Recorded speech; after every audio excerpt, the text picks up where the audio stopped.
नमो सिद्धाणं नमो आयर्याणं नमो वज्रायणं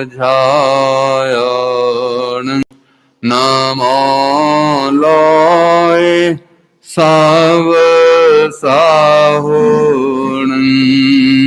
एसो पंच नमोकारो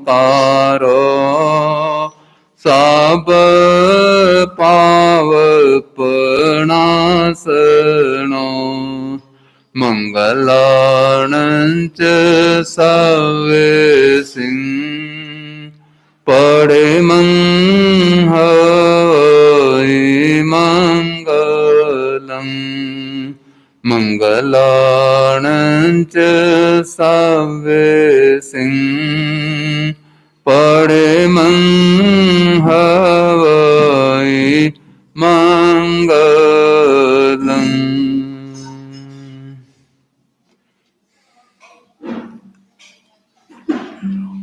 बोले पंच परमेष्ठी महामंत्र नवकार की जय। बोले शासनपति भगवान महावीर स्वामी की जय। बोले आचार्य सम्राट ध्यान योगी परम पूज्य डॉक्टर श्री शिव मुनि जी महाराज की जय। बोले शासन प्रभाव को प्रवर्तक पंडित रतन पूज्य गुरुदेव श्री जगदीश मुनि जी महाराज की जय। बोलिए आगम ज्ञाता आगम पुरुष जी शास्त्र रतन हिमाचल केसरी उपाध्याय भगवंत श्रद्धे गुरुदेव श्री जितेंद्र मुनि जी महाराज की जय। बोलिए उग्र तपस्वी आदर्श भावी तप शिरोमणि श्रद्धे गुरुदेव श्री रमण मुनि जी महाराज की जय।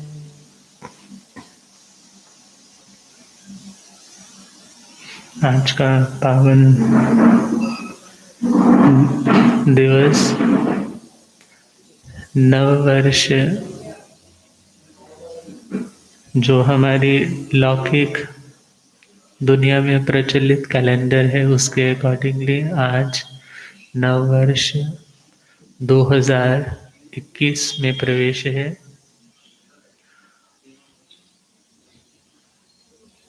वर्ष तो बहुत से आए और चले गए, मगर जब तक अपनी जिंदगी का लक्ष्य निर्धारित नहीं किया तो उस लक्ष्य के बिना की गई प्रत्येक क्रिया कर्म बंधन या हमारी यात्रा को और बढ़ाने वाली बनती चलेगी।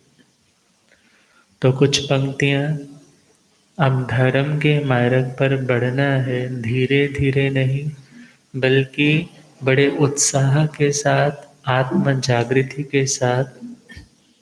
जो भूल, जो गलतियाँ ऑलरेडी कर चुके हैं उनके ऊपर हमें चिंतन करना है।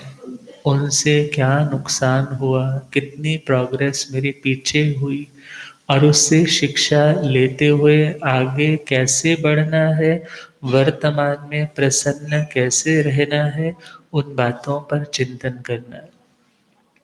और जो है उसके लिए धन्यवाद, जो नहीं है उसके लिए तड़पना नहीं, उसके लिए मेहनत, उसके लिए प्लानिंग, उसके लिए प्रार्थना, उसके लिए सहयोग देना भी और लेना भी बुरा नहीं।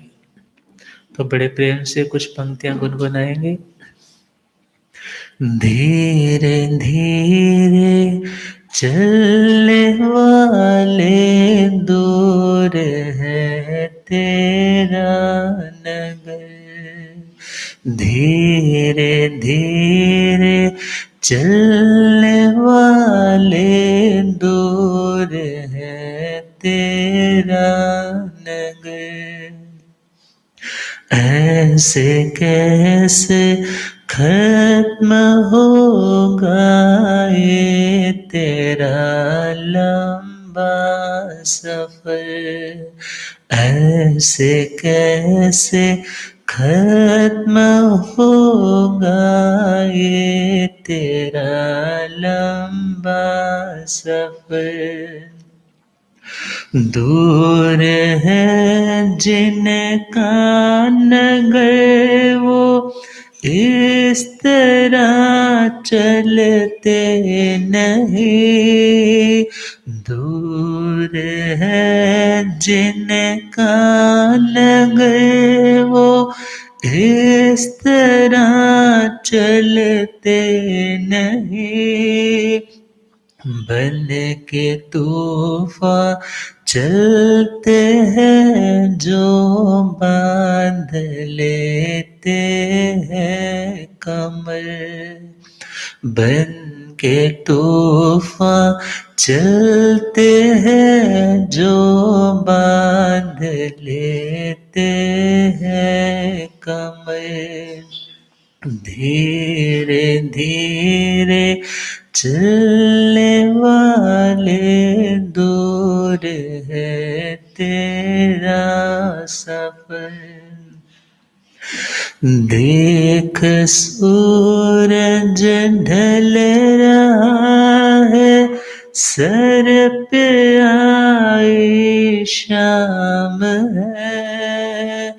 देख सूरज ढल रहा है, सर पे आई शाम है। ठोकरे खाएगा क्योंकि ऊंचा नीचा है डगर। धीरे धीरे चलने वाले दूर है तेरा नगर। देख उड़ते पक्षियों को कैसे भागे जा रहे। देख उड़ते पक्षियों को कैसे भागे जा रहे।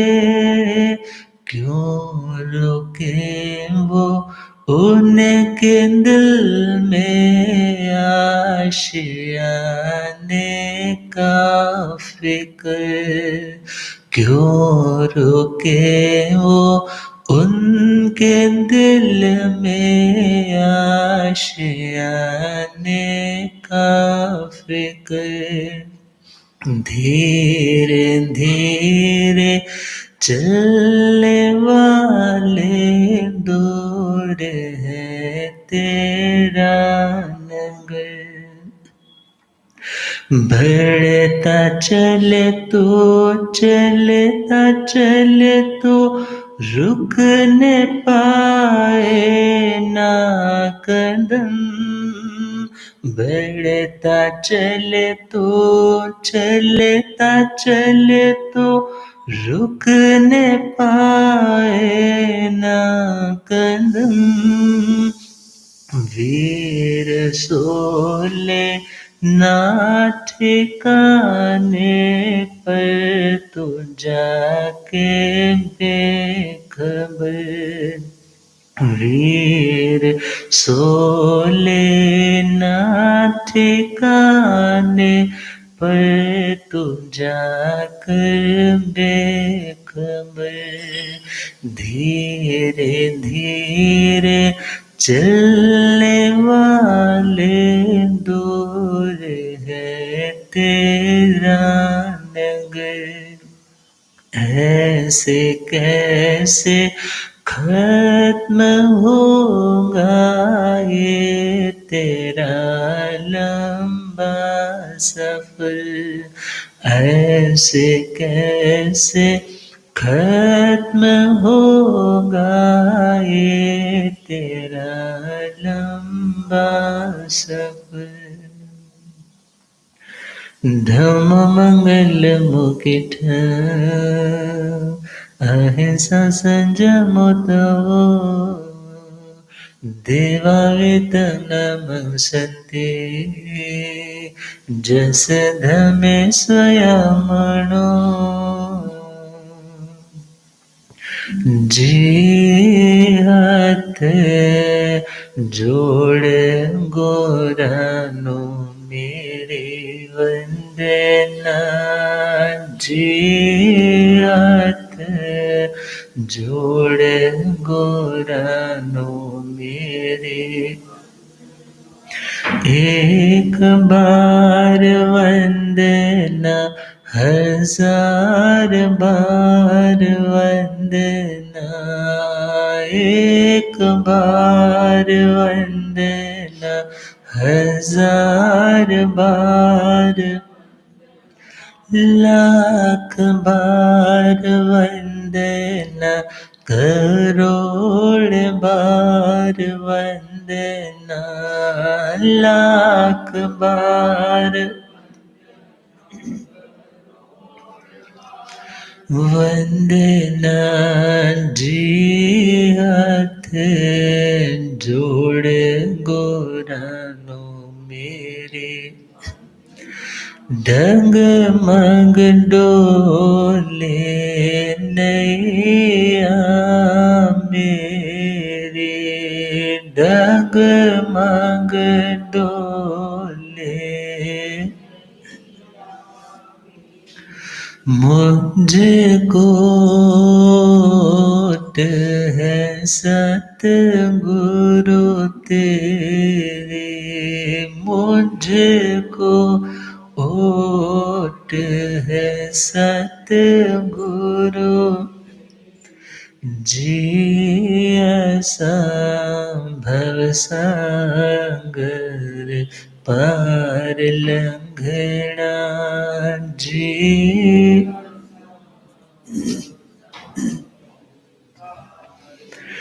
जी हाथ जोड़ गोरानो मेरी वंदना।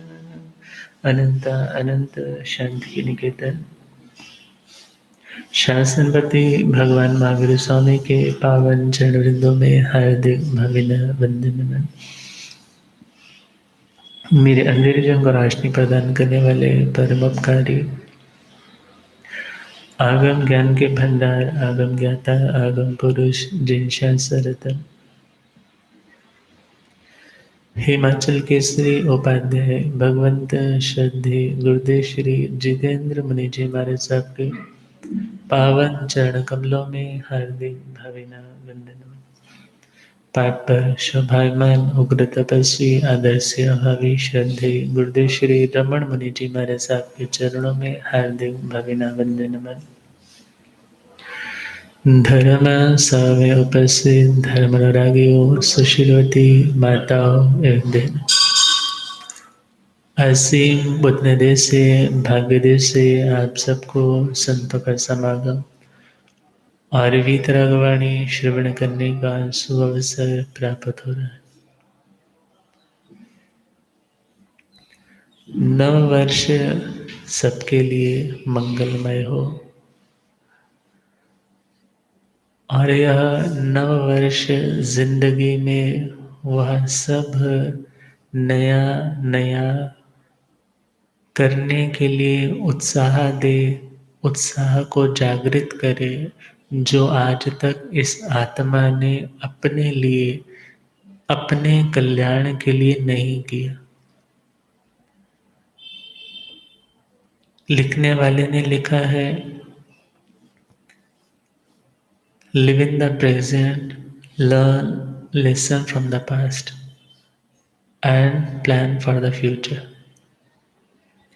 वर्ष निकल गया, किसी का कोरोना के कारण काम बहुत ठप रहा, किसी का बहुत अच्छा चला, मगर अच्छा नहीं चला उसका भी रीज़न है कर्म। बहुत अच्छा चला उसका भी रीज़न क्या है? कर्म। और कर्म को करने वाला भी आत्मा है और कर्म का फल भोगने वाला भी आत्मा है। मगर इन स्थितियों से भी ऊपर की एक चीज़ है मनस्थिति। एक होती है परिस्थिति, दूसरी होती है मनस्थिति। परिस्थितियां हमारे कर्म के अकॉर्डिंग है माना, मगर उस मनस्थिति को स्टेबल रखना, उसके लिए अभ्यास करना, उसके लिए पुरुषार्थ करना, उसके लिए खुद को बार बार मोटिवेट करना, ये किसके हाथ में है? ये तो उसी आत्मा के हाथ में है जो जानता है कि, कि किसी भी परिस्थिति के दो कारण हमें नजर आते हैं, एक निमित्त कारण और दूसरा उपादान कारण। निमित्त का मतलब है जो बाहर के सर्कमस्टांसेस हमें दिखाई देते हैं और उसके कारण जो जिंदगी में अच्छा या बुरा घटित होता है, हम उस आदमी को, उस व्यक्ति को, उस परिस्थिति को क्रेडिट दे देते हैं। और यदि बुरा होता है तो उसके लिए भी उसी को बुरा भला बोलने लग जाते। यह मानसिकता है निमित्त दृष्टि की। और दूसरी दृष्टि है उपादान दृष्टि। उपादान दृष्टि का मतलब है जब व्यक्ति अपने उस मूल को खोजता है कि किस कारण से ये आज यह परिस्थिति बनी, और जो व्यक्ति उस मूल तक पहुंच जाता है, फिर वह जानता है कि इस कर्म को करने वाला भी मैं स्वयं हूँ और इसका फल भोगने वाला भी मैं ही स्वयं हूँ। फिर दोषारोपण किसको दूं? जब तक दूसरों को आरोप प्रत्यारोप के दायरे में हमने रखा, तभी तक हमारी कर्म की श्रृंखला बढ़ती चली गई। और जब यह चिंतन आ गया, कर्म मैंने किया, कर्म मैंने भोगना, परंतु उसका भुगतान कैसे करना है समता पूर्वक, एक मैनेजमेंट के साथ, कि मानसिकता ना बिगड़े। और उस मानसिकता को स्टेबल रखने के लिए इस कर्म थ्योरी को समझना भी आवश्यक है, और आत्मा के अस्तित्व को, आत्मा के नित्यत्व को स्वीकार करना भी आवश्यक है। और जिसने तो इसे सत्य स्वरूप जान करके स्वीकार कर लिया, फिर वह व्यक्ति मुश्किल दौर से तो गुजर रहा है ड्यू टू बैड कर्मस, पुराने कर रखे हैं, परंतु इस समय क्या सोचता है, हे प्रभु मैं नया कर्म ऐसा ना करूं जिसके कारण मेरा भविष्य अंधकारमय हो जाए। तो क्या कहा, लिव इन द प्रेजेंट, आज वर्तमान है उसमें रहना सीखो, मतलब समता में रहो, समत्व भाव में रहो, आनंद में रहो, शांति में रहो, और learn lesson from the past. जो कुछ पूर्व में बुरा हो गया, अब उससे शिक्षा लेकर के उसको छोड़ दो। कारण उसको बार बार रिकॉल करोगे तो वो भी आपकी मानसिक कमजोरी का, आपकी फ्रस्ट्रेशन का, आपके डिप्रेशन का, आपकी एंजाइटी का कारण बन सकता है। और प्लान फॉर द फ्यूचर, भविष्य में आपका गोल क्या है? सबसे पहले छोटे छोटे गोल निर्धारित कर लिए, परंतु बड़ा गोल, मुझे यह बनना है, परंतु वो बनने के लिए मुझे क्या क्या करना है? 5वीं मंजिल तक पहुंचना है, मगर 5वीं मंजिल पर पहुंचने के लिए स्पाइडरमैन तो हो नहीं कि ऐसे ही पहुंच जाओगे। सीढ़ी दर सीढ़ी आपको कदम तो रखना पड़ेगा। और बहुत से कह देते हैं जी लिफ्ट होगी तो लिफ्ट के सहयोग से चले जाएंगे। तो लिखने वाले ने लिखा है, भाई सीढ़ी पर चलना तुम्हारा पुरुषार्थ है और लिफ्ट का मिलना तुम्हारा भाग्य है। परंतु वो लिफ्ट भी मिली है, वो भाग्य भी आया है, तो वह भी तुम्हारे पूर्व के किसी पुरुषार्थ, किसी कर्म के कारण ही वह उदय में आया है। और जिंदगी में बढ़ते बढ़ते बारिश हो जाए चलते चलते, ठंड का मौसम है और बारिश हो गई, बोले ये तो तुम्हारा कर्म है। कर्म मीन्स कोई पुराना था वो उदय में आ गया, तुम्हारा कर्म है। परंतु तुम्हारे हाथ में छाता है, ये तुम्हारा क्या है? भाग्य है। परंतु भाग्य भी तब काम करेगा जब तुम उसके बाद भी पुरुषार्थ करोगे। ये नहीं निठल्ले होकर के बैठ गए मेरे भाग्य में है। अब उस छाते को खोलने का भी तो पुरुषार्थ करना होगा। यदि छाता बंद के बंद रखोगे तो वह बारिश से आपकी रक्षा करने वाला नहीं बनेगा। इसी प्रकार पूर्व का जो कर्म है, किसी समय वह वर्तमान में हमने किया था। जो हमने वो पूर्व में कर्म किया है, जो हमारा पास्ट है, वो आज का हमारा क्या बन गया है? आज हमारे लिए वही प्रेजेंट बन गया है। और लिखने वाले ने लिखा है, आज का जो आपका प्रेजेंट है, इसमें आप जो कर रहे हो, आप अपना फ्यूचर मेंटेन कर रहे हो, अपना फ्यूचर बना रहे हो। इसलिए यदि पूर्व में कुछ गलत किया है तो उस अकाउंट को खाली कर दे, कि उसके कारण आपको परेशानी ना हो। और आज अच्छा अकाउंट डिपॉजिट करें, अच्छा संस्कारों का संग्रह करें कि आने वाले समय में आपके लिए वह हेल्पफुल होने लग जाए। परंतु हमारी आध्यात्मिक आराधना में तो भगवान ने कहा है, दोनों तरह के अकाउंट्स को खाली कर दो, पॉजिटिव को भी नेगेटिव को भी। पॉजिटिव इज पुण्य रूप और नेगेटिव इज पाप रूप। जब पॉजिटिव और नेगेटिव दोनों न्यूट्रलाइज हो जाते हैं, दोनों नील हो जाते हैं, उसका नाम है मोक्ष की अवस्था। ना पुण्य ना पाप, आत्मा का जो स्वरूप है, आत्मा की जो ओरिजिनलिटी है, आत्मा की जो नेचर है, शांत रहना, आनंद में रहना, क्रोध नहीं करना, अभिमान नहीं करना, छल कपट नहीं करना, और अनंत ज्ञान, अनंत दर्शन, ये सब समाधि की बातें बाहर से नहीं आती। ये कहाँ से आती है? ये भीतर की चीज है, परंतु उसे प्रकट करने के लिए बाहर का पुरुषार्थ करना पड़ता है।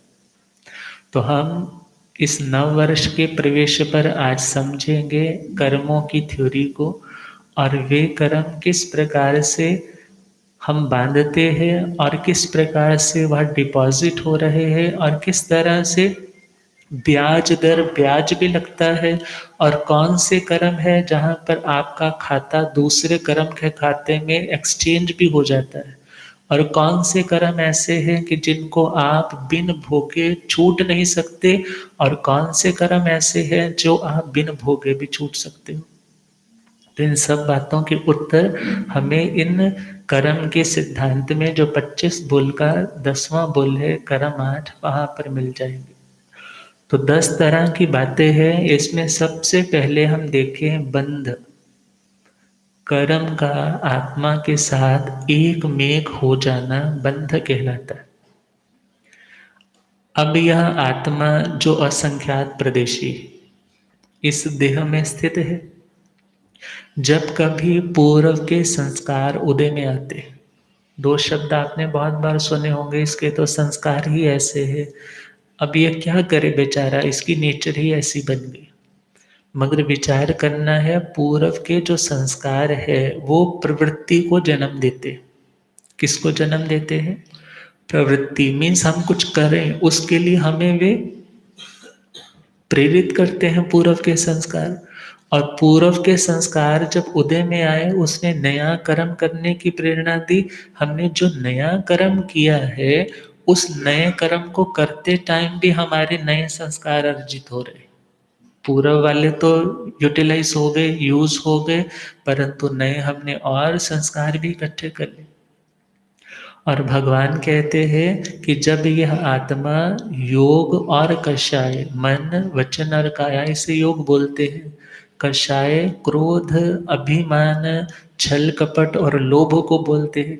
इनके कारणों से जब यह आत्मा अपनी आत्म प्रदेशों पर ही स्थित, मीन्स ये आत्मा भी आकाश प्रदेशों पर है, और वहां पर जो ऑलरेडी रॉ मटेरियल कार्बन वर्गणाओं का पड़ा है, उन्हें अपनी आत्मा के साथ बांधता है।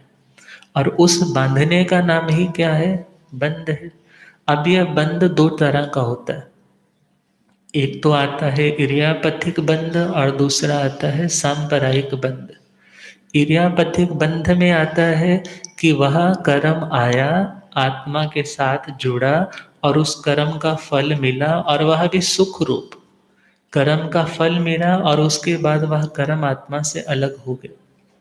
इसके बारे में हमारे पास श्रीमद् भगवती जी सूत्र 7वां शतक और 7वां उद्देश्यक, वहाँ पर वर्णन है, और 29वां अध्याय श्रीमद् उत्तराधन जी सूत्र, वहाँ पर भी वर्णन है। वहाँ पर बताया है, इरिया वहियं कम्मं बंधई सुह फरिसंग दु समय ठियं तंग पढ़म समय बद्धं बीय समय वेयं तीय समय निजिन्नं तं बद्धं पुट्ठं उदीर्य व्ययं निजिन्नं से आले च अकम्मं चाभिभवति। ये बात समझने की है। जो इरियापथिक बंध है उसमें क्या है? 4 तरह की अवस्थाएं हैं, बड़ा सिंपल से हम समझते हैं पहले। एक है कर्म का स्पृष्ट होना, एक है कर्म का बंधना, एक है उससे ज़्यादा मजबूती से बंधना, और एक है कि बहुत ज़्यादा मजबूती से बंधना। जैसे आपका कपड़ा है, आपने कपड़ा सुखाने के लिए डाला, मगर वह कपड़ा सूखा और आपने वहाँ पर उसको टांगने के लिए क्लिप नहीं लगाया था, चिमटी नहीं लगाई थी, वो नीचे गिर गया। नीचे सारे का सारा मिट्टी का ग्राउंड है, और जैसे ही गिरा उस पर क्या लग गई? मिट्टी लग गई। अब आपने क्या देखा? अरे मिट्टी लग गई, और आपने झट से आकर के क्या कर दिया? उसको झाड़ दिया। यह क्या है? स्पष्ट होना, अर्थात स्पृष्ट होना, उसके साथ मात्र एक थोड़ा सा स्पर्श मात्र हुआ। और आगे चले, एक है बद्ध जाना, अर्थात आप सपोज मालिश करके बैठे थे और उधर से आंधी आ गई, और जैसे ही आंधी आई और वह मिट्टी के कण आपकी चमड़ी के साथ, स्किन के साथ चिपक गई, इसका मतलब क्या है? बंध जाना। और आगे चले तो आपके कपड़ों पर कभी रोटी खाते खाते एक चम्मच गिर गया सब्जी का, हल्दी लग गई, परंतु उसको साफ करना बहुत मुश्किल नहीं है। आप उसको क्या करते हो? साबुन से, पानी से धोते हो, फिर धूप में डाल देते हो कि हल्दी का रंग उड़ जाएगा। परंतु बहुत बार क्या होता है, आपके कपड़ों पर ग्रीस लग गई। ग्रीस समझते हो ना? पुराने टाइम में साइकिल्स पे भी वो देते थे, स्कूटर्स पे, गाड़ी पे, हर जगह पे डालते। वो ग्रीस लग गई, अब उसको, कपड़े को साफ करना उसकी अपेक्षा से कठिन है, मुश्किल है। उसको साफ करने के लिए बहुत मेहनत करनी पड़ेगी। परंतु सपोज आपका वो कपड़ा तारकोल में गिर गया, डामर सड़कें बनाते हैं ना, उस लुक में सपोज गिर गया, तो उसको साफ करना कैसे? साफ करो? अब पहली स्थिति है कर्म की स्पृष्ट, दूसरी है बद्ध, तीसरी है निधत्त, और चौथी है निकाचित। अब हम समझेंगे कि निधत्त में भी कुछ ना कुछ हो सकता है, मगर यदि कोई कर्म निकाचित रूप में बंध गया तो उसमें कोई ऑप्शन नहीं है। वो तो जिस तरह से बंधा है, उस कर्म को उसी रूप में हमें भोगना पड़ेगा। तो बंध में पहली अवस्था इरियापथिक की, दूसरी है सांपरायिक की। इरियापथिक में भगवान ने फरमाया कि इरिया वहियं कम्मं बंधई, इरियापथिक का कर्म बांधा जाता है जो सुख रूप है, साता रूप है। पहले समय में आत्मा के साथ बंधता है, और दूसरे समय में उसका वेदन होता है, मीन्स उसकी अनुभूति होती है। और तीय समय निजिन्नम, और तीसरे समय में वह आत्मा से कर्म निर्जीर्ण हो जाता है। अर्थात निर्जीर्ण होना मतलब, जैसे आपके पास बचपन में आप लोगों ने पटाखे चलाए होंगे, और पटाखा जो चल गया, जो क्रैकर्स आपने चला दिया, जो बॉम्ब आपने फोड़ दिया, वो एक बार चल गया। अब चल गया, उसके बाद उसमें कुछ नहीं। अब जो चल गया, फिर उसके बाद वह अलग हो गया, अर्थात तीसरे समय में वह निर्जीर्ण हो गया। अब उसमें वो रस, उसमें वो पोटेंसी, उसमें शक्ति नहीं रही, और फिर उसके बाद वह आत्मा से भी अलग हो गया। यह अवस्था है 11वें, 12वें और 13वें गुण स्थान की। थोड़ा सा टेक्निकल टर्म्स का है, परंतु हमें पता होना चाहिए। और इस स्थिति में जो कर्म बंधता है, वह कर्म भी कौन सा है? साता रूप है, दुख रूप नहीं है। और जो दूसरे कर्म है, जिन्हें हम सांपरायिक बोलते हैं, संपराय संसार को बोलते हैं, और संसार का मूल कारण कषायों को बोलते हैं, लोभ को बोलते हैं। 10वां गुण स्थान हम पढ़ते हैं ना, सूक्ष्म संपराय गुण स्थान। अर्थात वहाँ तक कि जितनी कर्मों की स्थितियां हैं, हम कह सकते हैं कि जो कर्म आत्मा के साथ कुछ ज़्यादा उत्कृष्ट रस के साथ बंधते हैं, जिनको भोगने के लिए अधिक समय लगाया जाता है, वे कर्म कौन से है? संपराय। अब हम बात कर रहे हैं बंध। जब आत्मा ने छयों दिशाओं से पंचेंद्रिय जीव की अपेक्षा से छयों दिशाओं से उन कर्मण वर्गणाओं को कर्म रूप में चेंज करके कन्वर्ट करके अपनी आत्मा के साथ बाइंड अप कर लिया। जैसे लोहे के गोले को आग आग में डाल दो तो वो लोहे का गोला आग रूप ही हो जाता है, लाल सुर्ख हो जाता है। इसी तरह वह आत्मा भी कर्म से युक्त हो गई। और जब कर्म से युक्त हुई है उसमें चार चीजें हमने सुनी थी, प्रकृति बंध, स्थिति बंध, अनुभाग बंध और प्रदेश बंध। ये चारों चीजें हमारी बंध में आ गई। अब इसके बाद सेकंड स्टेज है सत्ता की। सत्ता का मतलब क्या होता है? सत्ता का मतलब है अस्तित्व। सत्ता का मतलब अस्तित्व। कहते हैं ना सत्ता पलट गई। सत्ता पलट गई मतलब उसका अस्तित्व था, उसका नाम था, परंतु अब उसका नाम पूछने वाला कोई नहीं। तो सत्ता जिनकी एग्जिस्टेंस है, जैसे अकाउंट में पैसा रखा है, एग्जिस्ट कर रहा है ना, तो वह सत्ता में है। ये अकाउंट आपका पॉजिटिव भी हो सकता है, यही अकाउंट आपका नेगेटिव भी हो सकता है। आप मोबाइल्स पर यदि अपने कुछ डिपॉजिट कर रहे हो तो आपका पॉजिटिव अकाउंट है, और यदि आपने बहुत ज़्यादा यूज़ कर लिया है तो नेगेटिव अकाउंट में भी चला जाता है। अब वो नेगेटिव में जाना तो हो गया आपका पाप कर्म, और पॉजिटिव में बढ़ना क्या हो गया आपका पुण्य कर्म। जस्ट हम समझने के लिए कंपैरिजन दे रहे हैं। और सत्ता का मतलब है जिन कर्मों का अस्तित्व है, कौन सी तिजोरी में, कौन से बैंक में? इस आत्मा रूपी बैंक में। और उस तिजोरी में डिपॉजिट करने वाला भी आत्मा है, उसका यूज करने वाला भी कौन है? आत्मा है। तो सत्ता का मतलब है इन्वेस्टमेंट, सत्ता का मतलब है एग्जिस्टेंस, सत्ता का मतलब है जो वर्तमान स्थिति में हमारी आत्मा में मौजूद है, वे कर्म जिन्हें हम कहते हैं सत्ता। और सत्ता में हम देखें दो टाइप्स बनती हैं कर्मों की, घाती कर्म और अघाती कर्म। घाती कर्म बोलते हैं जो आत्मा के केवल ज्ञान, केवल दर्शन, अनंत शांति, समाधि, अनंत शक्ति को रोक देते हैं, उसका घात कर देते हैं। तो उसे क्या बोलते हैं? घाती कर्म। और जो आत्मा के केवल ज्ञान, केवल दर्शन को तो नहीं रोकते, मगर बाकी कार्य रूप, रंग, जाति इत्यादि में बाधक बन जाते हैं या उसमें वेरिएशंस कर देते हैं, वे कर्म कौन से हैं? अघाती। तो हमारे पास 8 कर्म थे, तो उन 8 कर्मों में घाती कर्म कौन से हैं? ज्ञानावरणीय, दर्शनावरणीय, मोहनीय और अंतराय कर्म। ज्ञानावरणीय तो हमारे अनंत ज्ञान के ऊपर ढक्कन लगा देता है, उसको ढक देता है। और अनंत दर्शन को रोकने वाला कौन सा कर्म है? दर्शनावरणीय। इसको भी क्या बोला है? घाती कर्म। केवल ज्ञान, केवल दर्शन को रोकने वाले यही दो कर्म है। और आगे बढ़े तो मोहनीय कर्म, यह आवरण तो नहीं डालता मगर व्यक्ति को मूड बना देता है। अब सपोज आपके पास डॉक्टरेट की डिग्री है, मगर आप शराब बहुत पीते हो, और शराब पीने के बाद आपकी पढ़ाई कहाँ चली जाती है? आप बहुत से ऐसे पढ़े लिखे, वेल एजुकेटेड, वेल रिप्यूटेड लोगों को देख सकते हो कि वे लोग जब कभी, अभी रात की ही बात ले लो, 31 दिसंबर थी, पता नहीं कितने क्लब्स पर, पब्स पर बहुत से लोग गिरे गिरे। आप लोगों ने सोशल मीडिया पर फोटोज या अखबारों में फोटोज देखी होंगी।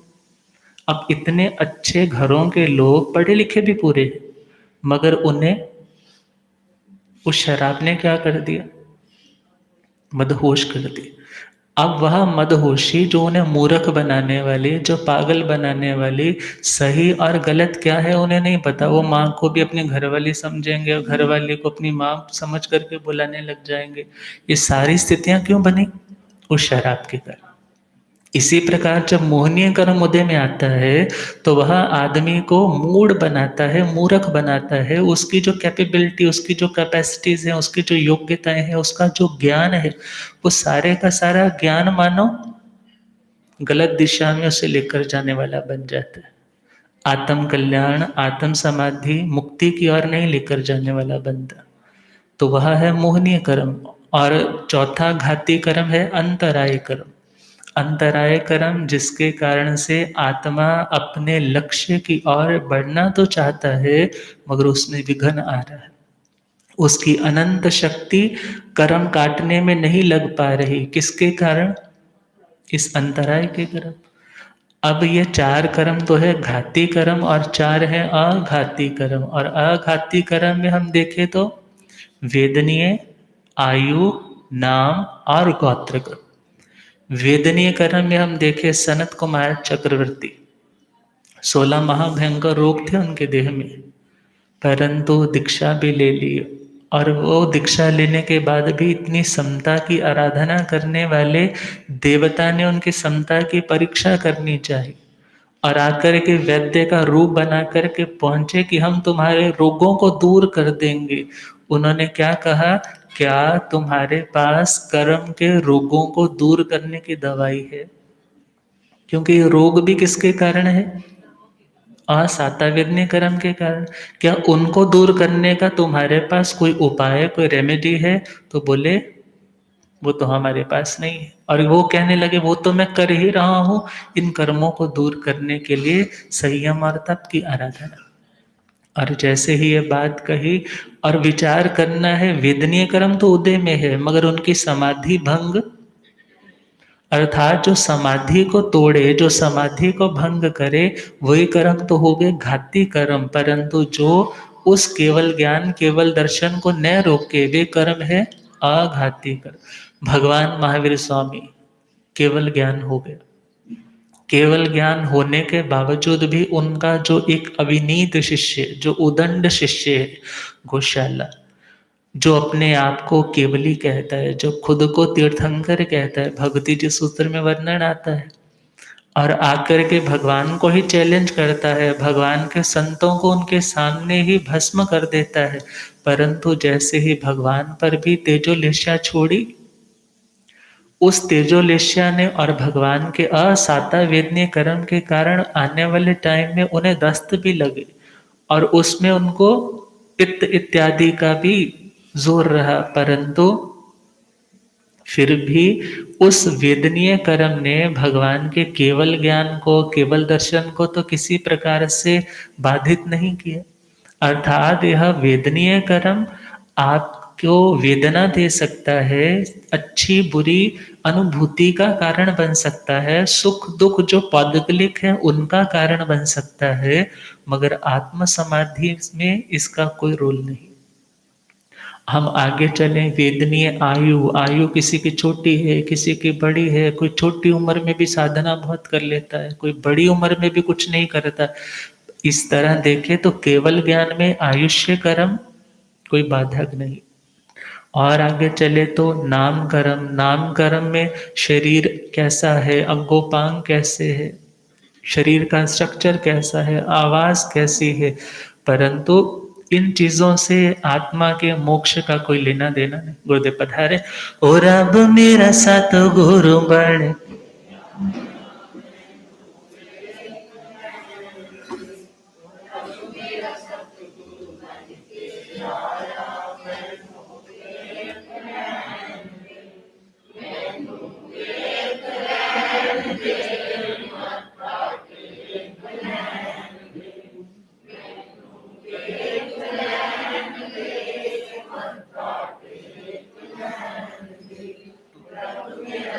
गुरु बन के आया मैनू, ओ चिट्टा चोला मुख ते पटे हंसा वाले चाल अनोखे, चिट्टा चोला मुख ते पटे हंसा, ओ इत्थे झुकदा है संसार मैनू वेख लैण दे, ओ इत्थे झुकदा है संसार मैनू, ओ रब मेरा सतगुरु बन के आया मैनू,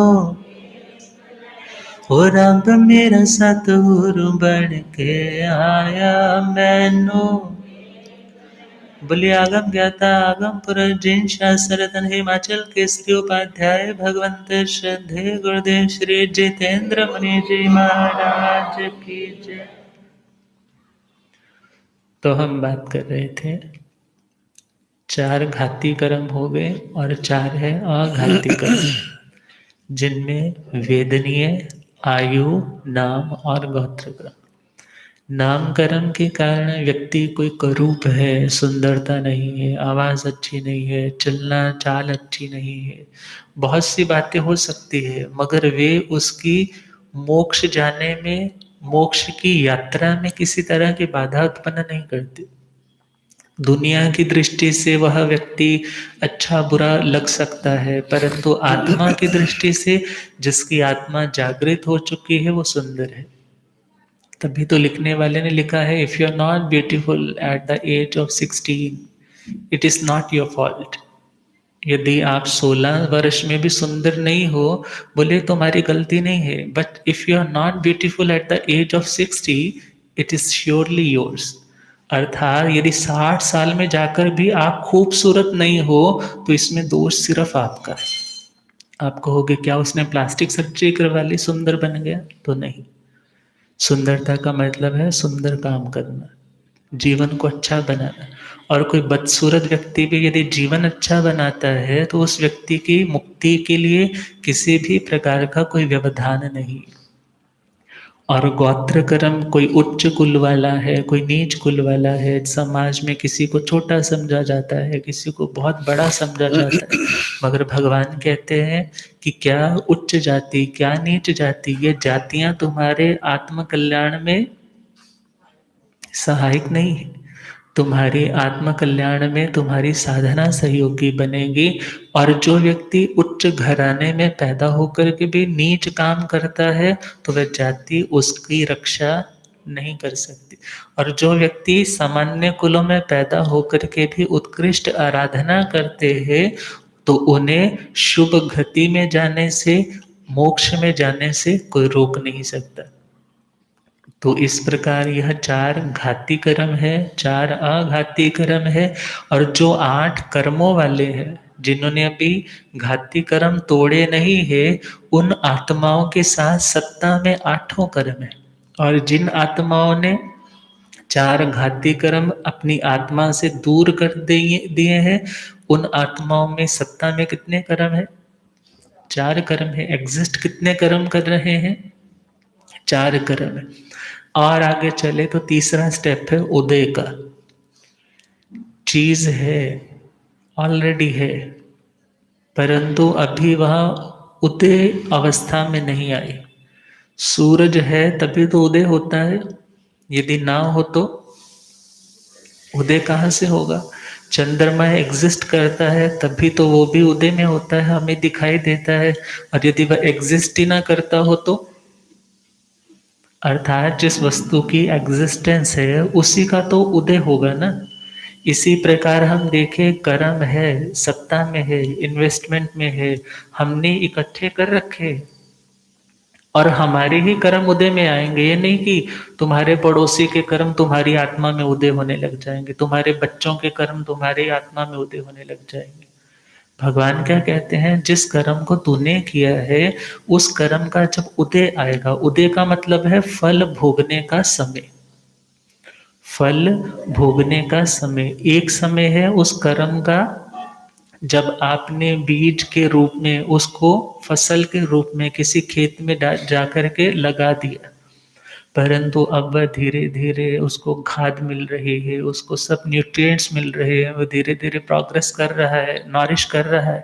और जैसे जैसे बढ़ रहा है तो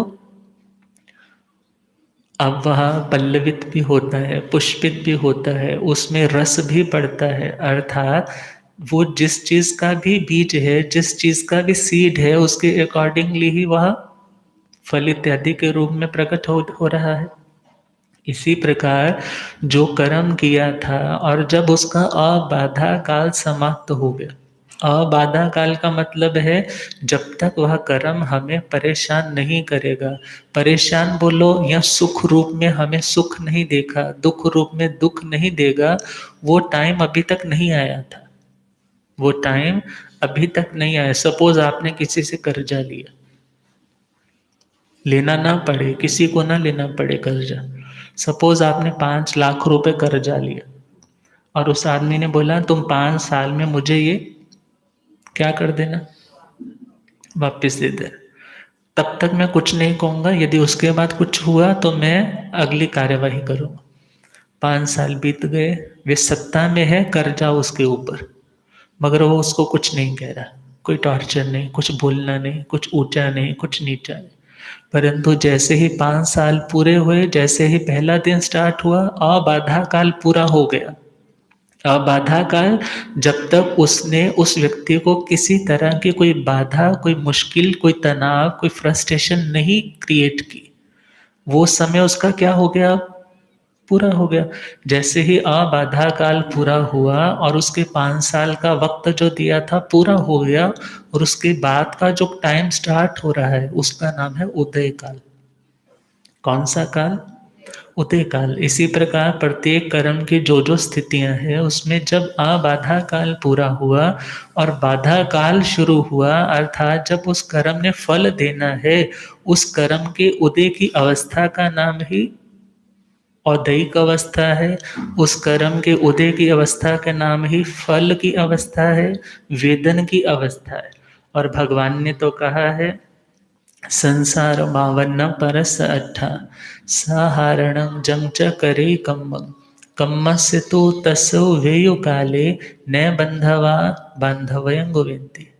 संसार दशा में व्यक्ति बच्चों के लिए, परिवार के लिए कर्म करता है, मेहनत करता है, अच्छा बुरा बहुत कुछ करता है, और क्या सोचता है, मैं अच्छा कर रहा हूँ तो भी परिवार के लिए, मैं ठगी भी मार रहा हूँ तो किसके लिए, अरे मैंने तो 2 रोटी दाल फुल्का ही खाना है, 2 कपड़े पहनने हैं, मुझे इतना कुछ करने की कोई ज़रूरत नहीं। परंतु यदि मुझे यह सब करना पड़ रहा है, it is only due to my family. परंतु भगवान क्या कहते हैं, जो कर्म तुमने किया है, जब उस कर्म का वेदन का समय आएगा, अर्थात जब वह फल पक करके आएगा तो तुम्हारी ही झोली में गिरने वाला है जो कर्म तूने किया। भले तुमने किसी के लिए भी किया है, परंतु जो कर्म तुमने किया उस कर्म का फल, उस कर्म का भुगतान इंडिविजुअली किसे करना पड़ेगा, तुम्हें करना पड़। दूसरों ने प्रेरणा दे करके तुम्हें वो काम करवाया है तो उनका कर्म अलग से बंधा है, उनको अलग से भोगना होगा। किसी ने प्रशंसा करके, अनुमोदना करके वो कर्म बांधा है तो उन्हें अलग से भोगना पड़ेगा। मगर जो कर्म तुमने किया है, यदि कोई व्यक्ति बोले कि मैं जहर खा करके मर जाऊंगा, किसके लिए, तेरे लिए। जहर खा के मरूंगा तो मरना किसको पड़ रहा है, भले तुम किसी के लिए भी मरो, मरना किसको पड़ रहा है। इसी प्रकार देखे, आप कोई भी कर्म, भले कहो मैं तेरे लिए कर रहा हूं, मैं उसके लिए कर रहा हूं, करने वाले आप हो, तो उस कर्म का जो बंध है वो आपकी आत्मा के साथ हुआ है, वो इंडिविजुअल है। और उस कर्म का जब फल मिलेगा, उस फल का भुगतान भी किसे करना पड़ेगा, अपनी ही आत्मा। और उसने प्रेरणा दे करके या आपकी अनुमोदना करके कुछ भी किया है, जो हेल्प करके, उसने अपना अकाउंट अलग खोला है, उसका खाता अलग चल रहा है और आपका खाता अलग चल रहा है। और जब वह कर्म उदय में आता है, उसी को फल वेदन का काल बोलते हो, उसी को ही कि वह फ्रक्टिफाइड हो गया है, अब उस कर्म का फल भोगना पड़ेगा, तो उसका नाम है उदय अवस्था। 2 तरह की उदय अवस्थाएं होती, एक है प्रदेश उदय, दूसरा है अनुभाग उदय या रस उदय। प्रदेश उदय जब होता है तब हमें इतना रियलाइज नहीं होता ये कर्म उदय में आया, मगर जब फल उदय, रस उदय, विपाक उदय, अनुभाग उदय होता है, उस समय वह अपना असर दिखाता है। जैसे आकाश में हम देखें, आकाश में छोटे छोटे धूल के कण विद्यमान है, बहुत सारे, मगर जैसे ही आप धूप की, सूर्य की रोशनी का एक लाइट, एक किरण आती हुई किसी रोशनदान से, किसी खिड़की से, और उसमें क्या देखते हैं, उसमें छोटे छोटे छोटे छोटे डस्ट पार्टिकल्स वहां पर लटके हुए होते। और परंतु हमें उनसे कोई प्रॉब्लम नहीं होती, हमारी विजिबिलिटी को किसी प्रकार का कोई नुकसान नहीं हो रहा, हमें सब कुछ अच्छे से दिख रहा है। मगर जब कभी धूल मिट्टी की आंधी आती है तो हमारी आंखें नहीं खुलती, हम आगे बढ़ना चाहते हैं, आगे बढ़ नहीं पाते। अब यह एक स्थिति तो है प्रदेश उदय की, जिसमें कर्म उदय में तो आ रहे हैं, मगर हमें उसका कुछ पता पता ही नहीं लग रहा। अब देखो ना, हमारा ब्लड भी सर्कुलेट कर रहा है, नई नई सिक्रेशंस हो रही है, हमारा हार्ट पंपिंग कर रहा है, नए सेल्स बन रहे हैं, पुराने खत्म हो रहे हैं, इतना कुछ हो रहा है, नेचुरली चली जा रहा है, इसका हमें नहीं पता लगा।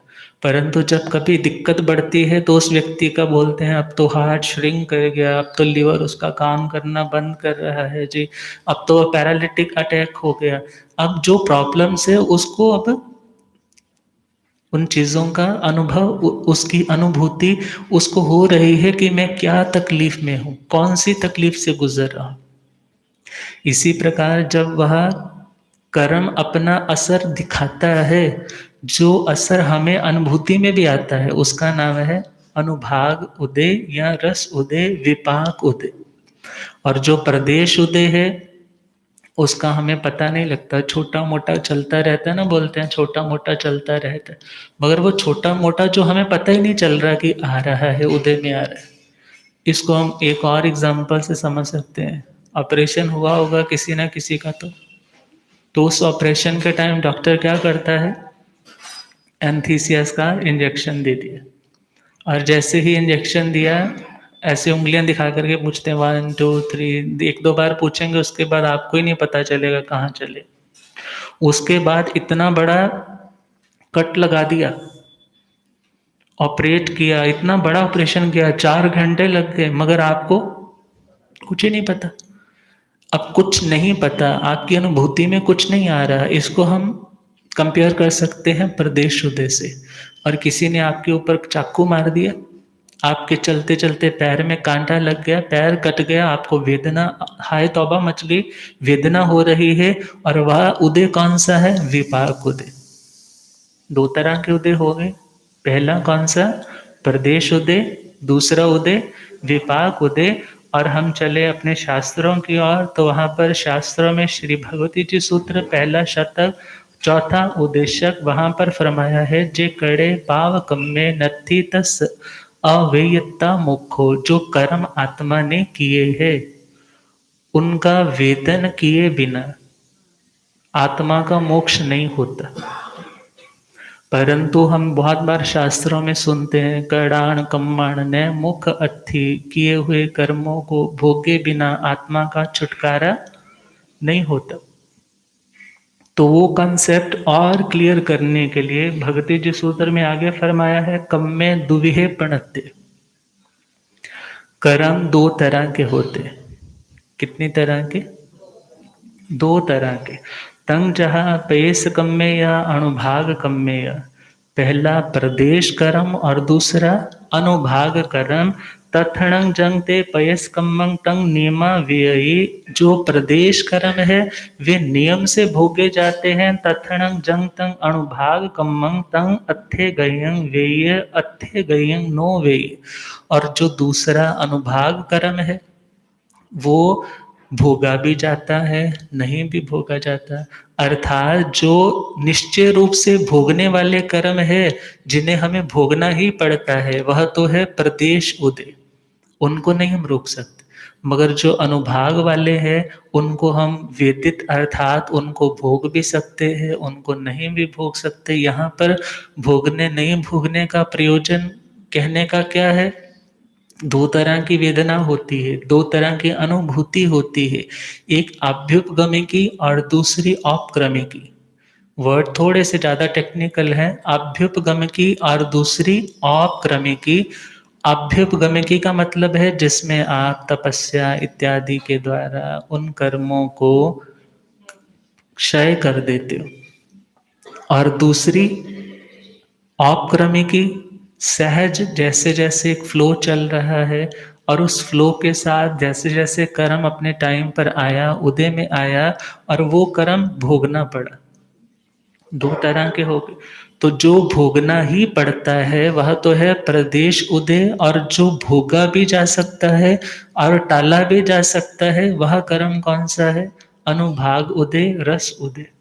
अब हम देखें यह अनुभाग उदय के लिए 6 चीजें कर्म ग्रंथों में बताई है कि हमारा यह विपाक उदय 6 कारणों से उदय में आता है, अपनी फॉर्म में आता है। पहला है द्रव्य विपाक उदय। पहला कौन सा है?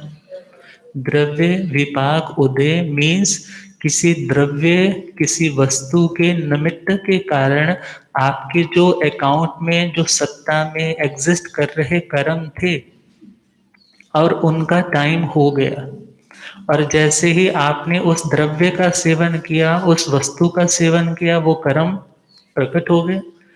पहले अकाउंट में है, इतना याद रखना होगा। आपके बिना अकाउंट के कोई बाहर का निमित्त मिले तो वह आपको किसी प्रकार से कोई अनुभूति नहीं करवा पाएगा, मगर अकाउंट में है, जैसे असाता वेदनीय कर्म आपका है और आपने उधर से क्या खा लिया? शक्कर, गुड़, शक्करपारे, गुलाब जामुन, गजरेला, पता नहीं कितना कुछ मीठा मीठा कोल्ड ड्रिंक्स, जिसमें जो है ही शुगर की फैक्ट्री। अब वो जैसे ही पी है और उसके बाद क्या हो गया? शुगर क्या हो गई आपकी? अप हो गई। अब उसके बाद आपको लगता है कि मेरे शरीर में जान नहीं है, मैं कुछ अलग सा फील कर रहा हूँ। आपने शुगर चेक की तो क्या हो गया? आपका शुगर का लेवल बढ़ गया। मीन्स किसी द्रव्य का सेवन करने से जब आपका वह कर्म का विपाक उदय में आ जाता है, वह है द्रव्य विपाक उदय। दूसरा है क्षेत्र विपाक उदय। किसी क्षेत्र, किसी स्थान विशेष पर जाने से कर्म का उदय हो जाता है। बहुत बार आपने देखा होगा, आप कहते हो मेरा मन वहां पर जाकर के बड़ा उदास हो जाता है, मैं वहां जाऊं ना तो वहां मेरा मन ही नहीं लगता।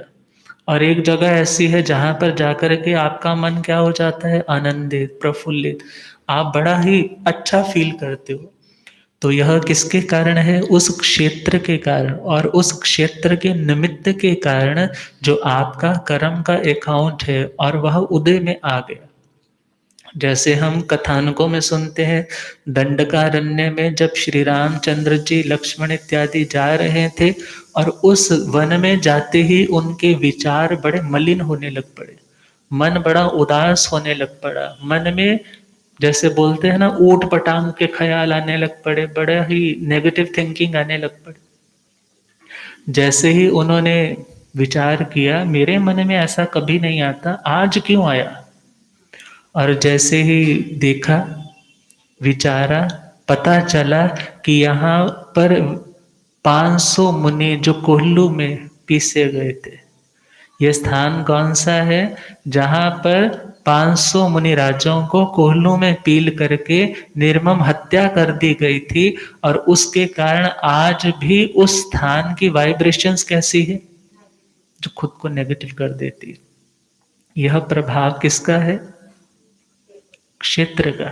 और द्रव्य में आपने किसी द्रव्य ऐसे का सेवन किया, आप बोल देते हो ना बहुत बार, जैसा खावे अन्न वैसा होवे मन, जैसा पीवे पानी वैसी बोले वाणी। मीन्स जिस भावना से, जिन वाइब्रेशंस में जैसा भोजन आपने लिया है वह तो आपने कर लिया, मगर उसका जो असर है वह आपके कर्म अंदर है और उनके उदय में आने का निमित्त बन जाता है। वह है द्रव्य विपाक उदय। दूसरा है क्षेत्र विपाक उदय। तीसरा है काल विपाक उदय। काल का मतलब क्या होता है? टाइम। काल का मतलब समय। अब सर्दियां आई हैं तो कौन सा कर्म उदय में आया? ठंड लग रही है ना सभी को। ये ठंड लग रही है तो देखा जाए आप वार्मर पहन रहे हो, कोई अग्नि अंगीठी के आगे बैठ रहा है, किसके लिए? उस काल के अकॉर्डिंगली वैसे ही कर्म उदय में आ रहे हैं। अभी आप यदि कुछ ऐसी जगह पर चले जाओ जहां पर गर्मी ही गर्मी है भरपूर, वहां पर जाकर के आपके भी कर्म कौन से वाले उदय में आने वाले हैं? जो आपको वहां पर गर्मी का एहसास करवा। जुलाई का महीना ले लो, आप नारकंडा पर चले जाओ। नारकंडा शिमला से भी आके, नारकंडा आप जुलाई में भी चले जाओ तो वहां पर भी 10-11 टेम्परेचर, रूम टेम्परेचर, और बाहर का तो कहना ही क्या। और वहाँ पर आपके सारे गर्म कपड़े भी निकल जाएंगे, वहाँ से कंबल ब्लैंकेट भी आपको लेने पड़ेंगे। और वही जुलाई में पंजाब हरियाणा में चले जाओ तो वहाँ क्या होगा? पसीने आएंगे, जो पहनने हैं सोचोगे ये भी उतार दो, परंतु क्या करें, लोक लाज में कपड़ा भी पहनना पड़े। अब विचार करना है, जो उस काल के कारण, उस समय और उस सर्कमस्टांसिस के कारण उदय में आए, उस निमित्त से आए, वह कर्म है काल विपाक उदय। और चौथा है भाव विपाक उदय। भाव विपाक उदय का मतलब है हमारे भाव, हमारी भावनाएं, हमारी इमोशंस, हमारे विचार, हमारी मानसिक चेष्टाएं भी हमारे उन कर्म के उदय की अवस्था में लाने में निमित्त कारण बनती है। आप गुस्से में हो और उस गुस्से में आपने जो मुंह में आया बोल दिया, और उसके बाद अपनी सेहत टेंशन के कारण भी खराब होने लग पड़ी। और यदि नहीं कुछ बोल पाए, अंदर ही अंदर कुढ़ रहे हो, अंदर ही अंदर कलप रहे हो, तो भी मेंटल फ्रस्ट्रेशन के कारण कोई ना कोई बीमारी, इम्यून सिस्टम वीक होने लग पड़ा, ऐसा केमिकल सिक्रेशंस होने लग पड़े कि आपके अंदर कैंसर तक की बीमारियां आ गई। किसके कारण? इस गुस्से के कारण। परंतु व्यक्ति समझता ही नहीं, और इस गुस्से के कारण इम्यून सिस्टम भी वीक हो गया, इस गुस्से के कारण पता नहीं कितनी कितनी बीमारियों को इनवाइट कर लिया। अभिमान है, माया है, छल कपट है, लोभ है, ये जितने भी विभाव दशाएं हैं, ये हमारे कर्मों को जागृत करने के भी निमित्त बन जाते। अब गुस्से के माहौल में आपका बीपी क्या हो जाता है? अप हो जाता है, शूट हो जाता है। परंतु थोड़ी देर बाद कई बार क्या होता है, इतना फ्लक्चुएट करता है, एकदम ऊपर और एकदम नीचे। अब ये चीजें किसके कारण? उन भावों के कारण।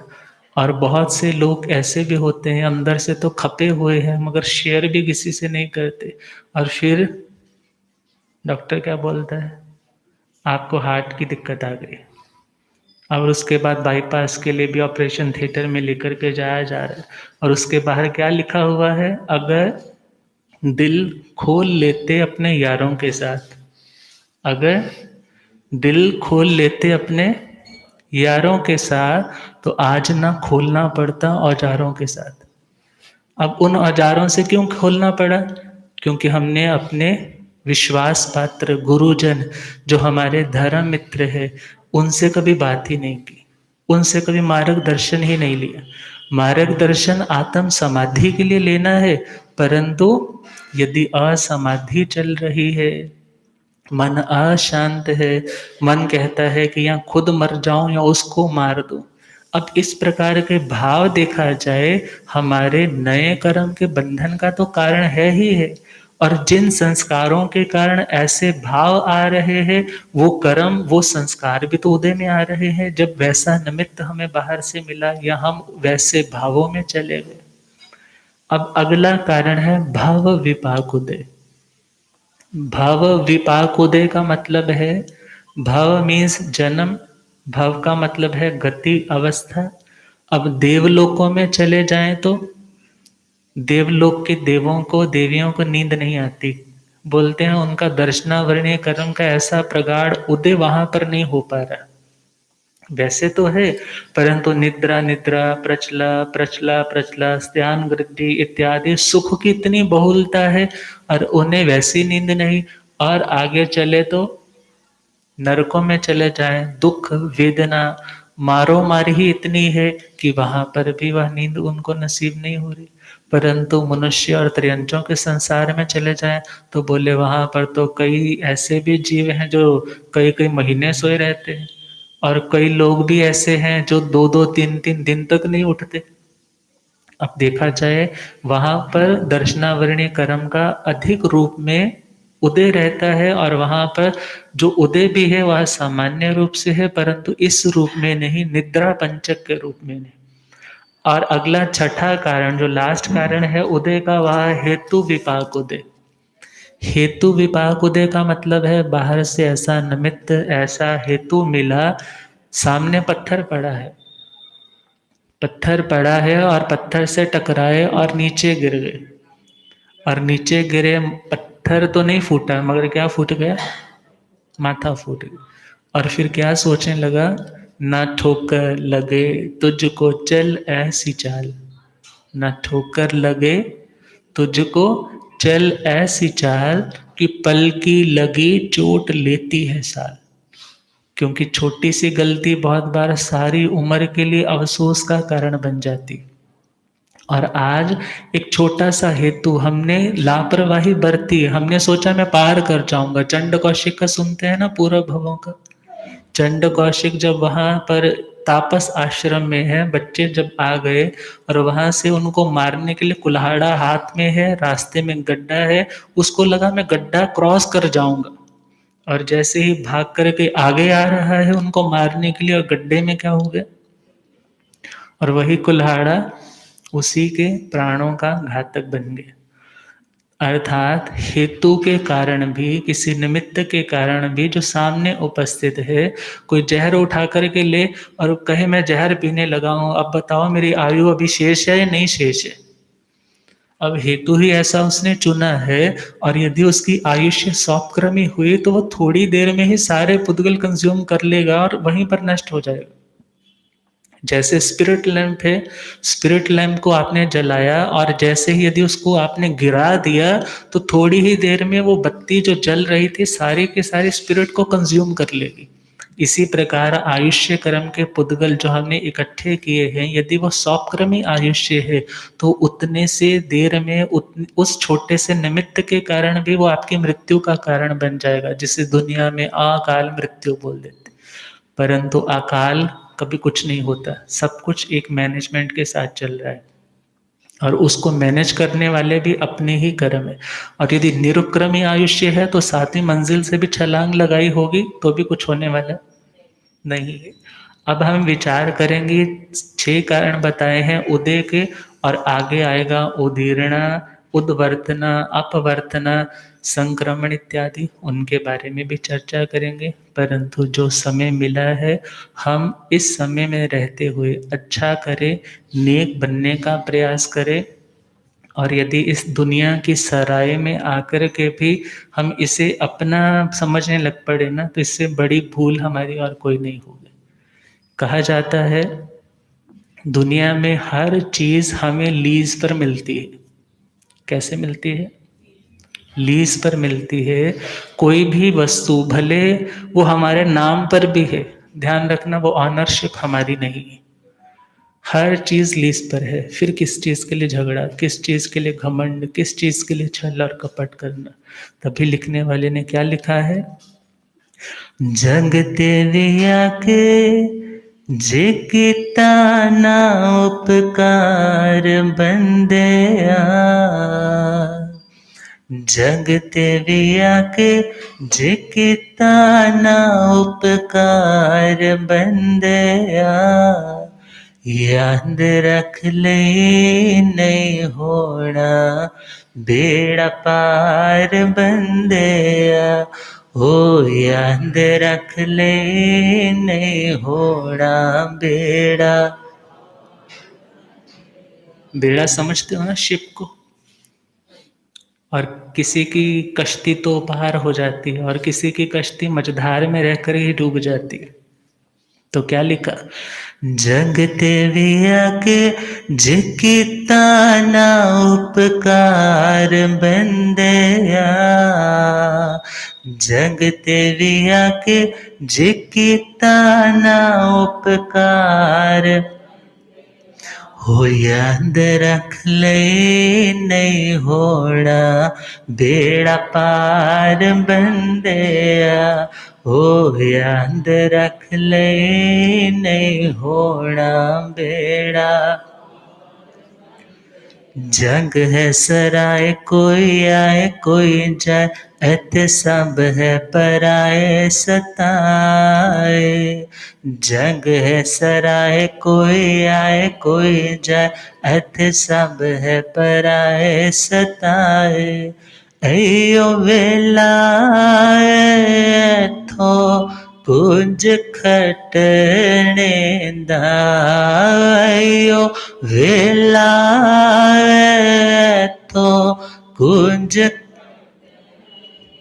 सच दी हट्टी दे विचों कुंज वटने दा सच दी हट्टी दे विचों कुंज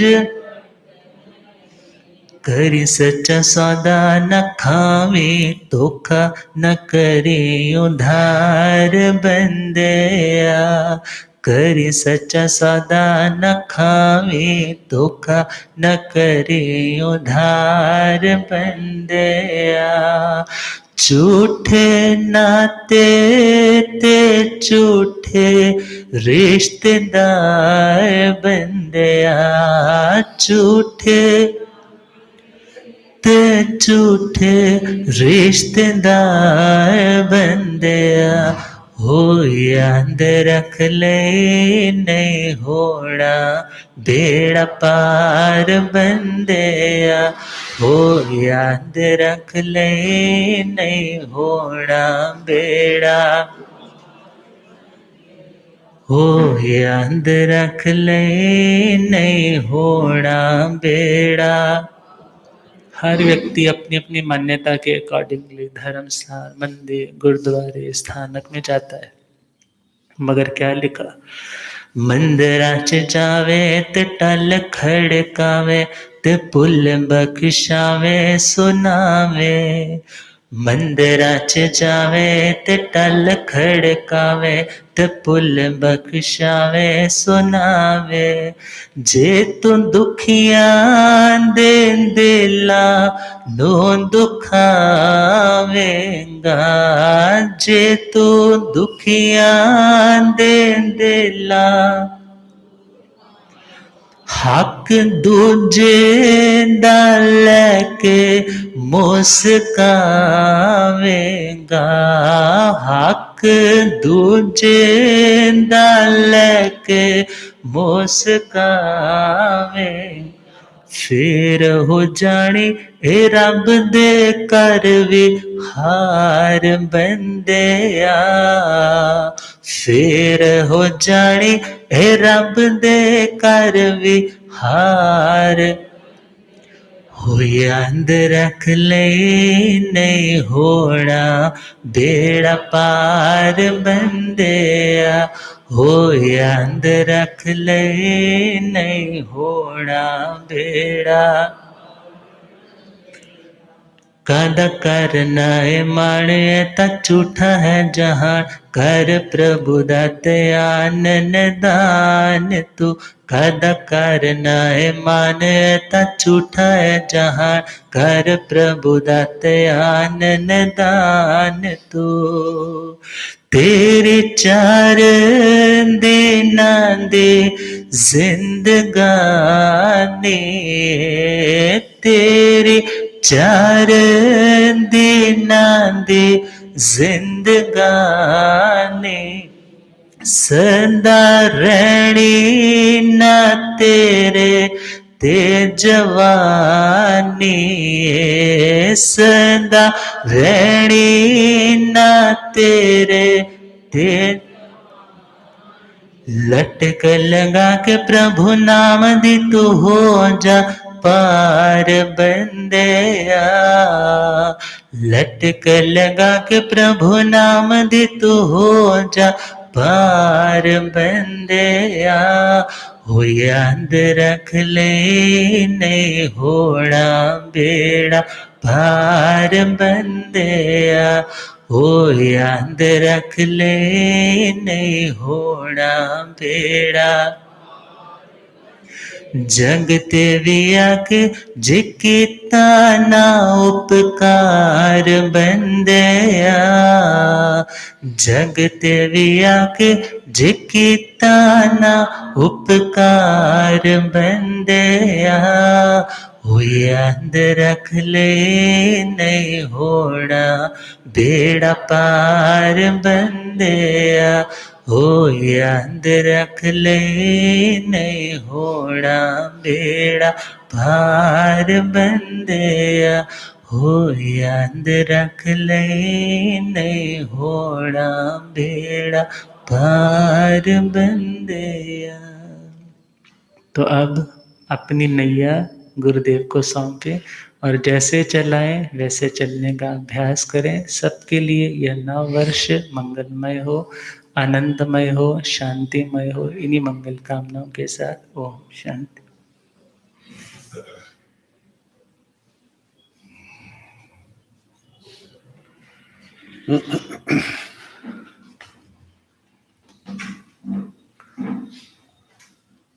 जीर्ण वैणे अनुरता जीर्ण वैण जे करेन्ति भावेण अमला असंकलिठा ते हुन्ति परित संसारी। बोलिए भगवान महावीर पावन चरित गुरुदेव जी बंधु मन वच काए भव सागर को तरण में करो हमारी सहाय। जिन शासन जिन वाणी सदा जयवंत श्रवण सन सदा अविचल मंगल हो। मुक्ति को प्राप्त श्रमण भगवान महावीर स्वामी उनकी परम पावन कल्याणी भागवती वाणी वाचक प्रमुख श्री इंदर भूति गौतम आदि गणधर भगवंत जुग प्रधानाचार्य परम पूज्य श्री सुधर्मा स्वामी जी महाराज उनकी परम पावन पाठ परंपरा वर्तमान आचार्य ध्यान योगी परम पूज्य श्री शिव मुनि जी महाराज एवं गुरुजन सबके पावन चरण सरोजों में मेरा अनंत अनंत बार वंदना नमस्कार। उपस्थित धर्म प्रेमी सज्जनों, माताओं तथा बहनों, आज इस नए साल का पहला दिन, तो थोड़ी देर में अपना प्रसंग सुना दूं। उसके बाद वर्णन चल रहा है शूर 4 प्रकार के। क्षमा शूर, तप शूर, दान शूर और युद्ध शूर। शूर बहादुर वही होगा जिसके अंदर शक्ति होगी। बिना शक्ति के कोई शूरवीर नहीं बन सकता। जिस भी क्षेत्र में जाना है तो जिसके अंदर शक्ति है वही अपना झंडा गाड़ सकता है, और जिसके अंदर शक्ति नहीं है उसके लिए झंडा गाड़ना तो दूर, उस स्थान पर पहुंचना भी मुश्किल है। तो पहला खंती सूरे क्षमा शूर। सैन्य में जो शूरवीर है, सैन्य में बड़ा अंतर है। मजबूरी से तो सारी दुनिया सह रही है। कोई ऐसा व्यक्ति है जिसने आज तक सहा ना हो? बचपन में ही माँ बाप की डांट से शुरू हो जाता काम, होता है ना। माँ की डांट, जहां दुलार मिलता है वहां डांट भी मिलती है। माता पिता का, बाबे दादियों का, भाई बहनों का, जहां कहीं भूल होती है वहीं पर डांट। कभी भूख भी सहनी पड़ती है, कभी प्यास भी सहनी पड़ती है, तो सह रहे हो ना। कभी अपमान भी सहना पड़ता है, सम्मान भी मिलता है। कहीं मार पिटाई भी तो सहनी पड़ती है, वो भी बचपन से शुरू हो जाती है। और ये कुछ तो कुछ साल तक चलती और कुछ सहना तो मरते दम तक सहना ही सहना होता है। और वो चाहे हंस के सह लो, चाहे आप रो के सहो, सहना तो पड़ेगा ही। तो कहा है जो सहना तो पड़ता है, लेकिन जो शांति से सहे, धैर्य से सहे, अंदर विवेक है, तो वह कर्म के बंध से बच जाता है और पुराने कर्मों को तोड़ देता है। और जिनके अंदर विवेक नहीं, धैर्य नहीं, सहन शक्ति नहीं, फिर उनके ऊपर आरत ध्यान, रौद्र ध्यान आएगा। और ये दोनों ध्यान फिर अशुभ कर्मों के बंध का ही तो कारण है। अनादिकाल से ऐसे कर्म बांधे भी जा रहे हैं और भोगे भी जा रहे। तो कहते हैं जिस समय आत्मा के अंदर ज्ञान का प्रकाश होता है और समझता है कि मेरे को सहना है, सहना अमृत है, यदि शांति से सहा जाए, विवेक से सहा जाए। कहते प्रतिकार आप शांति से भी कर सकते हैं और गर्मी से भी कर सकते हैं। और देखा जाए गर्मी के प्रतिकार की अपेक्षा यदि शांति से प्रतिकार किया जाए तो उसका ज्यादा प्रभाव होता है। वह दूसरे के हृदय तक को हिला देता है, लेकिन उतनी क्षमता रखनी भी तो चाहिए। तो कहा जाता है मोक्ष मार्ग में जिसके अंदर सहन शक्ति नहीं है वो नहीं चल सकता। और वो भी सहर्ष, जो भी कुछ आता जाए, जैसे फंक्शनों पर फूलों की माला बड़े प्यार से डलवा लेते हैं ना, ऐसे कड़वे घोंट जितने भी जीवन में मिले सबको शांति से सहना पड़ेगा। यदि वह शांति से सहता है तो वह आगे से आगे बढ़ता जाएगा। और यदि शांति खत्म हो गई तो उसके कदम वहीं रुक जाएंगे। और यदि शांति को दोबारा ना बुलाया, सहन शक्ति को ना बना के रखा, तो जैसे वो आगे बढ़ रहा था और उसका पीछे मुड़ना शुरू हो जाएगा। तो भगवान का जो मार्ग है, कहते हैं शूरवीर बनो यदि आपने संसार को तरना है। सबको जो कुछ भी सामने आए शांति से सहने का प्रयास करो। जैसे तपस्या करते हैं ना, व्रत बेला तेला ठाई, तो साता पूछने वाले बहुत होते हैं। और जब कोई किसी की चिड़के से है तो कितना जोर लगता है, तब कोई साता नहीं पूछता। तो जोर तो उस समय भी लगता है। कह देते हैं इतना तपस्या में नहीं लगेगा जितना किसी बात को सहने में, प्रतिकूलता को सहने में जोर लगता है। और इसको जो सह जाता है ना, वो आगे बढ़ जाता है और एक दिन अपने लक्ष्य पर पहुंचने का अधिकारी बन जाता है। और एक बात याद रखना, मानो किसी ने आपको अनुचित तरीके से आपका अपमान किया, आपने शांति से सह लिया, आपके कर्म तो कट गए, लेकिन जिसने किया है उसका छुटकारा आसानी से नहीं होगा। बहुत कुछ दे करके छुटकारा पाना पड़ेगा। क्योंकि प्राय दुनिया में तो अंदर गांठ बढ़ जाती, बंध जाती। और जो गांठ है कितनों की तो जन्म जन्म निकल जाते हैं तो भी खुलने का नाम नहीं लेते। और उस गांठ को खोलना है तो उसको हर किसी प्रकार से उसको प्रसन्न करना होगा।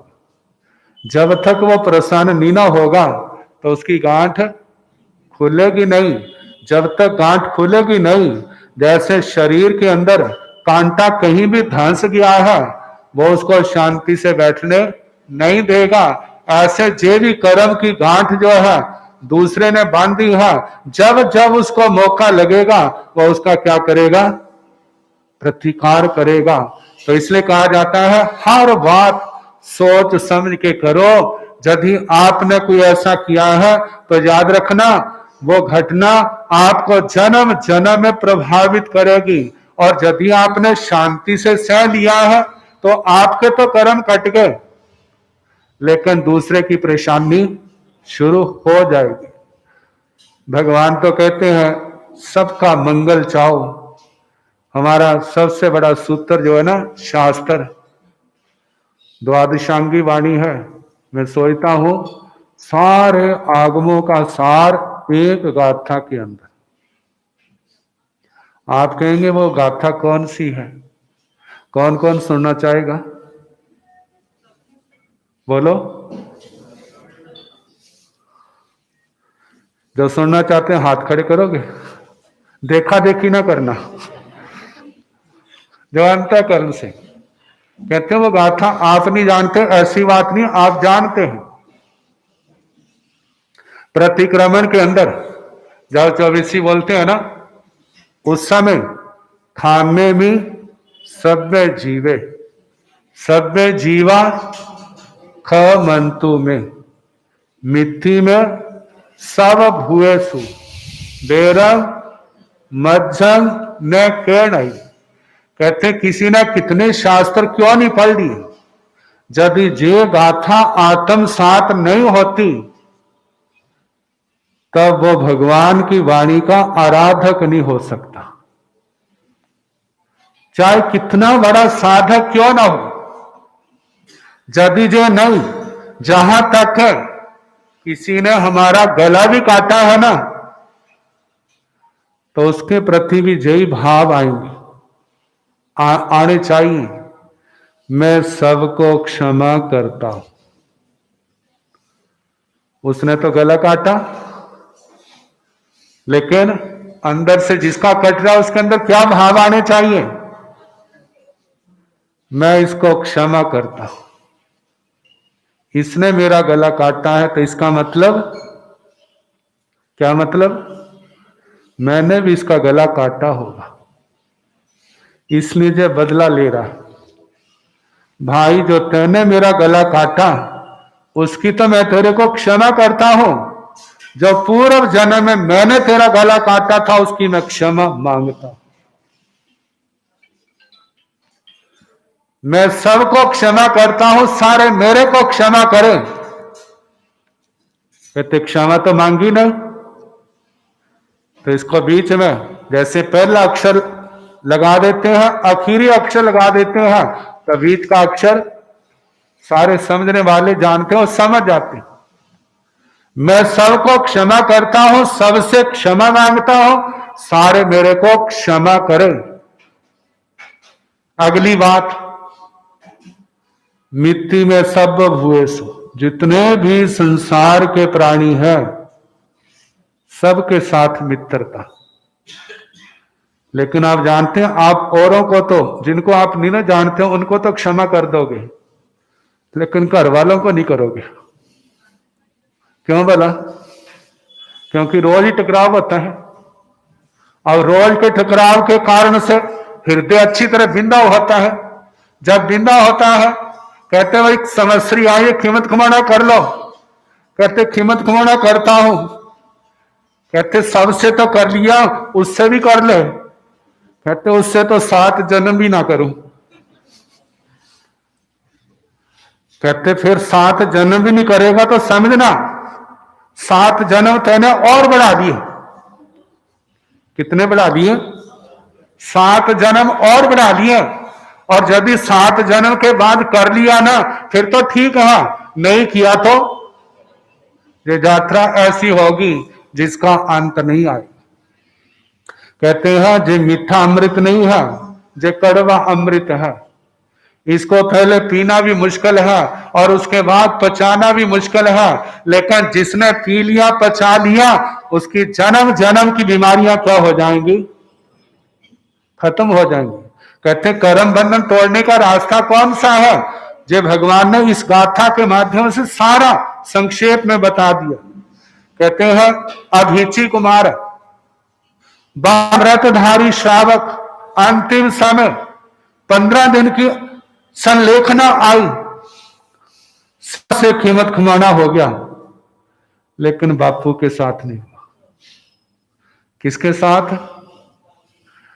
तो गट्ठा तो जी होती बापू बेटे की, सास बहू की, भाइयों भाइयों की, बहनों बहनों की तो कम होती है, लेकिन नाचती नहीं है। तो आस पड़ोस की इकट्ठे होती है, क्योंकि जिनसे लेना देना होता है वही इकट्ठे होते हैं।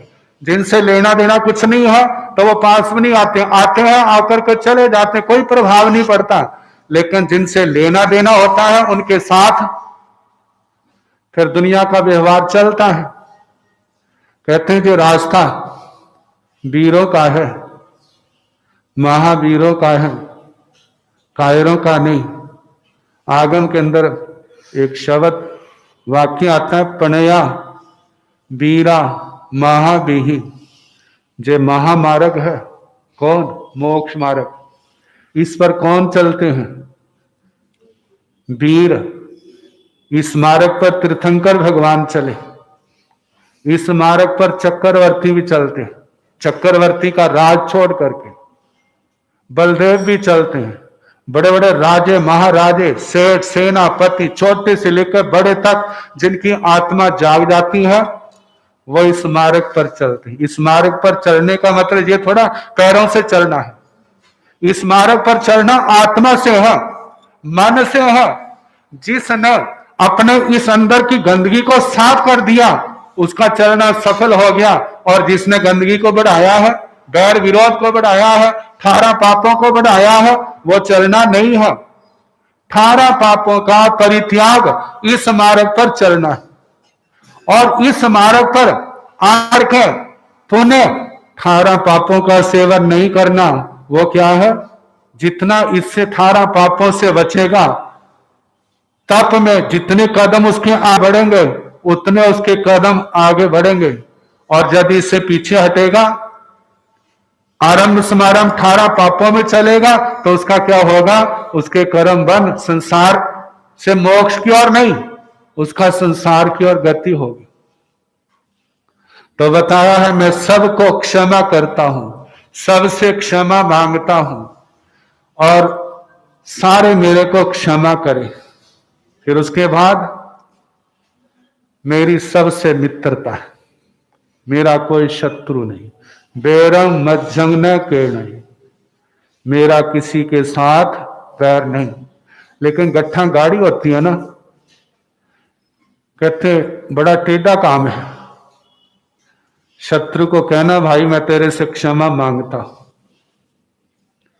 कहते हम तो उसका मुंह भी नहीं देखना चाहते हैं। कहते इसका मतलब आपके अंदर अभी ज्ञान का प्रकाश नहीं हुआ। आत्मा तो सब एक समान है।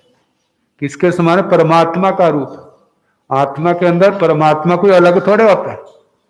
अलग वो है जिन्होंने आत्मा को पूर्ण रूप से शुद्ध कर लिया। बाकी जितने संसार में है वो शक्ति तो सारी उनके अंदर है, लेकिन कर्म बंधनों के कारण से रुके हुए।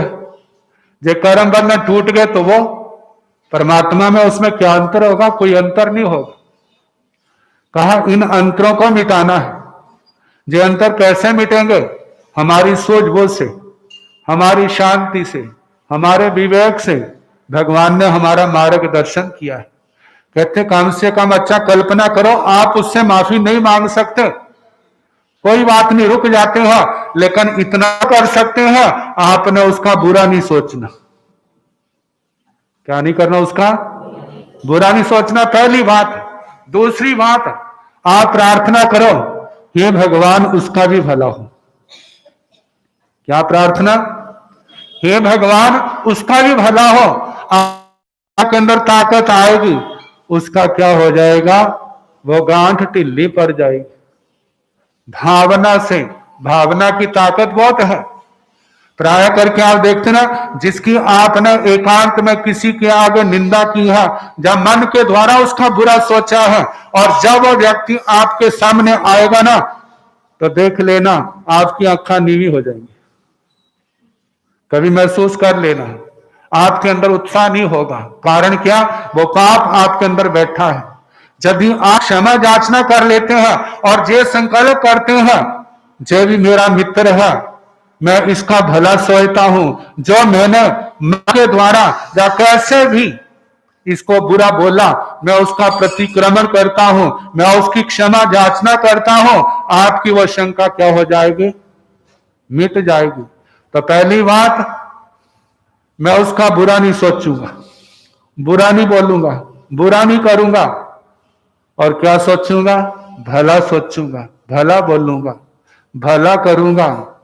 और ये व्यवहार हमारा चलते चलते कहां पहुंच जाएगा, उस तक पहुंच जाएगा, हमारे भाव।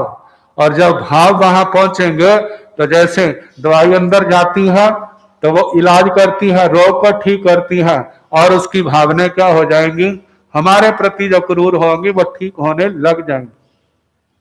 जे संसार को तरने का मूल सूत्र है। कहते हैं जे हमारे जीवन में आ गया तो समझना हमारा जीवन सफल। अभ्यास करो, कहते हैं जीवन की अंतिम घड़ियों में भी आ गया तो समझना हमारा जीवन सफल।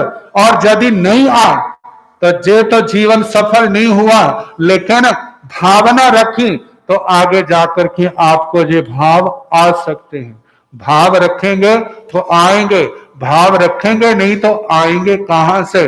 तो इसलिए कहा जाता है, भगवान ने कहा पहले शूरवीर कौन है, जो इन बैर विरोधों को तोड़ते हैं, इनको छोड़ते हैं, क्षमा मित्रता की भावना भाते हैं, आगे बढ़ते हैं, वो सच्चे वास्तव में शूर है। और इस तक पहुंचने के लिए ऐसी क्षमता हमारे अंदर आए, इसका कारण है वो शक्ति। वो शक्ति कैसे आएगी, तो दूसरा शूरवीर है, वो है तव सूरे, तपस्या में शूर। क्योंकि तपस्या भी तो ऐसे नहीं होती जब तक आत्म बल ना हो। तपस्या केवल उपवास आदि नहीं, अनशन है, उनोद्री है, भिक्षाचरी है, रस परित्याग, काय क्लेश प्रति संलीनता, प्राश्चित, विनय, व्यावृत्ति, स्वाध्याय, ध्यान, व्युत्सर्ग, ये 12 प्रकार की तपस्या है। किसी के अंदर प्राय करके लोग उपवास आदि इसको ज्यादा महत्व देते हैं, कहते दो, लेकिन दूसरी भी तपस्याएं हैं। उन जैसे उपवास आदि से कर्म कटते हैं, ऐसी और तपस्याओं से भी क्या होते हैं, कर्म कटते हैं। जिसके अंदर जो क्षमता है उसके अनुसार जरूर वो तपस्या करे। जितनी तपस्या करेगा उसके पाप कटेंगे, पुण्य बढ़ेगा, आत्मबल बढ़ेगा और अपने मार्ग को प्रशस्त करेगा। तो दूसरा है तपशूर, तपस्या करना। जिनके अंदर ये बल है वो तपस्या करते हैं, व्रत भी करते हैं, बेले भी करते हैं, तेले भी करते हैं, चौले भी होते हैं, अठाइयां भी होती हैं, 15-15 दिन, मास खमन, इससे आगे भी बढ़ जाते हैं। 6-6 महीने की तपस्या करने वाले कहते हैं हर तो नहीं कर सकता। 12 प्रकार की तपस्या, जो क्षमता है वो तो करे, जिनके अंदर क्षमता नहीं है वो ये तो कर सकते हैं, उनको साता तो पूछ सकते हैं, उनकी अनुमोदना तो कर सकते हैं। ये तो कहते हैं आपको धन्य, धन्य कह करके उसने अनुमोदना कर दी। जो कर सकता है उसको प्रोत्साहन दिया। जो तपस्या करते हैं, मानो उनके जीवन में कोई विघ्न बाधा आती है तो उसमें सहयोगी बन गए। मानो लंबी तपस्या की है तो वहां जाकर के सेवा में साथा पूछनी, उसका कोई काम है, उसके अंदर सहयोग दे दिया, पारने में सहयोग दे दिया, जाकर के भाई तेरा मैं जे करता हूं, और उसको क्या हो जाता है, सहारा मिल जाता है। तो आप उसके सहयोगी बने हैं, तो इस सहयोग से भी तो आपके क्या होंगे, कर्म कटेंगे। और जब आपके जो कर्म कटे हैं तो आने वाले समय में आपके अंदर भी जो क्षमता आ जाएगी कि आप भी ऐसे तपस्या करने में सफल हो जाएंगे। लेकिन ये क्षमता आएगी कब, जब हम इस क्षेत्र में अपने हाथ काम चलाएंगे, अपना दिमाग चलाएंगे। अनुमोदना का रूप आ गया है, अनुमोदना करेंगे, गुणगान करेंगे, प्रोत्साहन देंगे और उसके सहयोगी बनेंगे, करने में सहयोगी बनेंगे तो हमारे कर्म कटेंगे। और कर्म कटने के कारण से वह तपस्या की योग्यता हमारे अंदर भी आएगी कि आने वाले समय में हम और अपने कर्मों को काटने में सफल बन जाएं। तो तप में शूर अणगार भगवंत, व्रत व्रत पारना करने वाले, बेले बेले, तेले तेले, चौले चौले, पंजोले पंजोले, जितनी जितनी क्षमता है, रात का चौविहार है, दिन में एकाशना है, एक टाइम खाना है, किसी का दवासना है, कैसे ऐसे तपस्या में सारा जीवन चला जाता। ऐसों को वंदना करना, नमस्कार करना, गुणगान करना, भावना भाना, जी आगे बढ़ने का रास्ता है। तो दूसरा हुआ, अब तीसरा चौथा आएंगे। कल जैसा अवसर होगा सुनाने का प्रयास किया जाएगा। समय काफी हो गया है, आज नया साल और उसके उपलक्ष्य में थोड़ी देर पाठ सुनाऊंगा मैं। तो पाठ के बाद नए साल का नाम बोल के ही सुनाऊंगा मैं। आपने अपने मन में ध्यान में पढ़ना।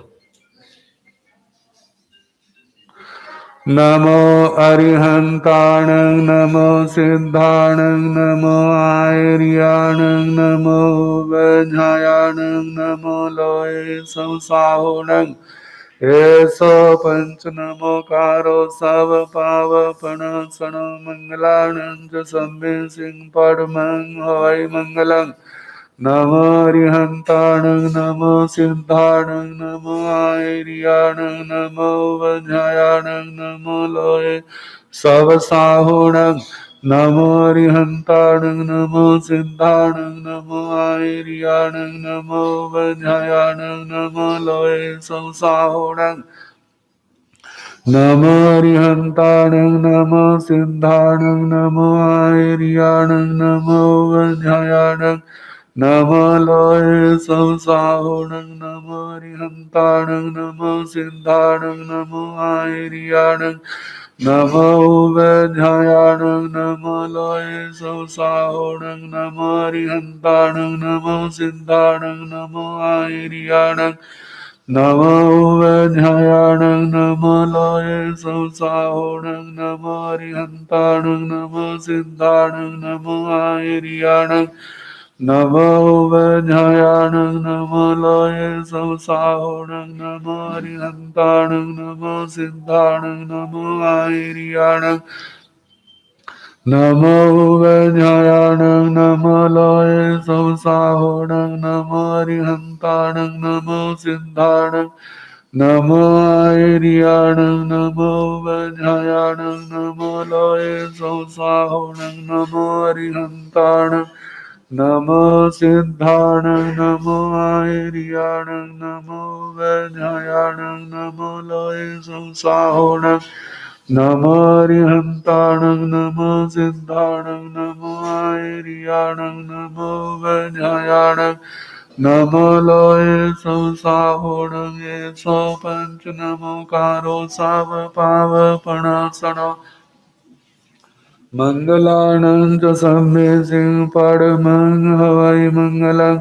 लोग संजोय धाम तीर्थरे जिने अरिहंते गिन्नी संचामि संपि केवले ओम समुद्र वंदे संभम विनंदन सोमयं च पं सोपासं जिनं च चंदपं वंदे सूर्यं च पवदन्तं श्रियसंजवासवन्यं विमलमनन्तं च जिनं धम्मं सन्तिं च वन्दामि कुण्ठमरं च मल्लिं वन्दे मुनिसु वैनमे जिनं च वन्दामि रत्नीपासं तवद्धमानं च एवं मे त्वामिवरिमलपाहेन जर्वर्ण चौमि सम्पि जिनरादित्ये रामेव शान्तो विद्ये वन्द्ये मह्या जे लोग सुतम सिद्धा रोग वाहि लाभं समाहि वरमुत्तम तो चंदे सो निमल्लेरा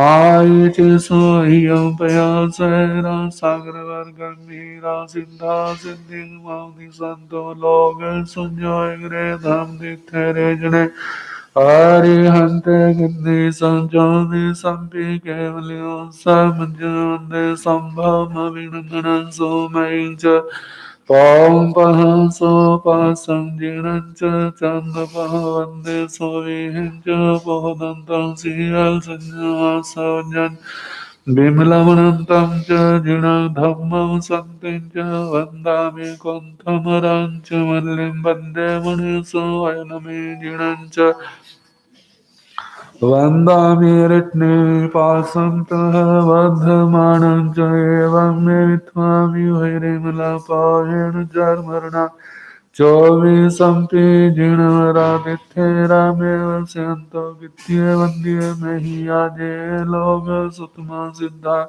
Arogvahi labham samahi varmatando chande so nimallera Ahi jesu ahiyam payasera sagra gambhira siddha siddhi mavdi santo Loga sanjoy gre dham dithere janari hante gandhi sanjo me sampi kevalyo samanyande sambham avinundana sumaycha Pam paham so pasam jinancha chanda paham de so vihinja pohanantam siyal sanya vasavanyan Vimlavanam tam cha jinam dhammam santim cha vandami kontamaram cha mallim vande maniso ayunami jinancha Vandami ratni pasantah vadhamanam cha evam me tvami hririmala payenu jarmarna Chome sampe jina radithe rame vasyanto kitye vandye mahiyaje loga sukma siddha Arogvahi labham samahi varmatando jande so nivallera Aiche so ahyam payasena sagra gambhira siddha siddhi mani santo Loga sanjoy gre dham dithere june arihante gandhi sanchame sampe kevalyo samanya vande sambhava vinundana somecha Pom paha so pasam jinancha chanda paha vande so vihinja pohadantam siyal sanya savanyan Bimlavanantam cha jinam dhamma santim cha vandami kontamaram cha mallim vande maniso ayunami jinancha vandami ritni pasantah vadhamanam cha evam me vitvami vairimala payena jarmarna Chovi sampi jina radithe rame vasyanto gitye vandye mahiyade loga sutma siddha Arogvahi labham samahi varmatando jande so nivallera Aite swahyam payasera sagra gambhira siddha siddhi mani santo Loga sanjay gre dham dithere jane arihante gandhi sancho me sampi kevalyo samanya vande sambhava vinamanan Somecha pam paham so pasam jinancha chanda pahande so vihinja bodhantam Siyal sanya vasavanya bimlavanantam cha jinam dhamma santinja vandami kontamaran chumallim bande maniso ayunami jinancha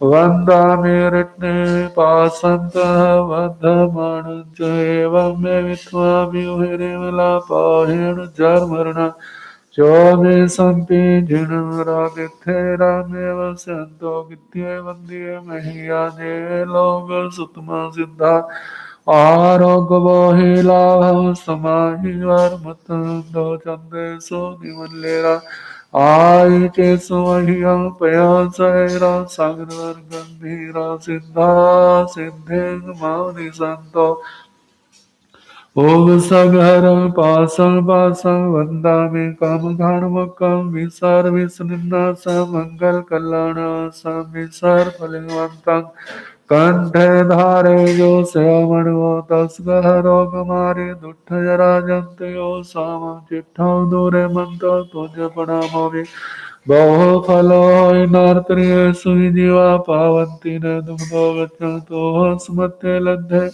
Chintamani कप पाय बह्ये पावन्ति अभिज्ञेन जीवाय राम रंग संतो महाजस भक्ति भर निभरेण हियेण तादेव निजमोहि भवे भवे पाल ओम सगहरं पासं वन्दामि कामघानमुखं विसर्विस्निन्दासं मङ्गलकल्याणं विसर्पलिङ्गवन्तं कंठे धारे जो श्यामणु दसगहरो कुमारी दुष्ट राजन्त्यो समं चिट्ठौ दूरे मंतो तुझ प्रणाम में बहु फलो होय नारत्रिय सुजीवा पावन्ति न दुग्धो गच्छन्तु सुमते लब्धे चिन्तामणि कप्प पायवये पावन्ति अभिघ्नेन जीवाय राम रंग संतो महाजस भक्ति वर निबरेण हियेण तादेव निजमोहि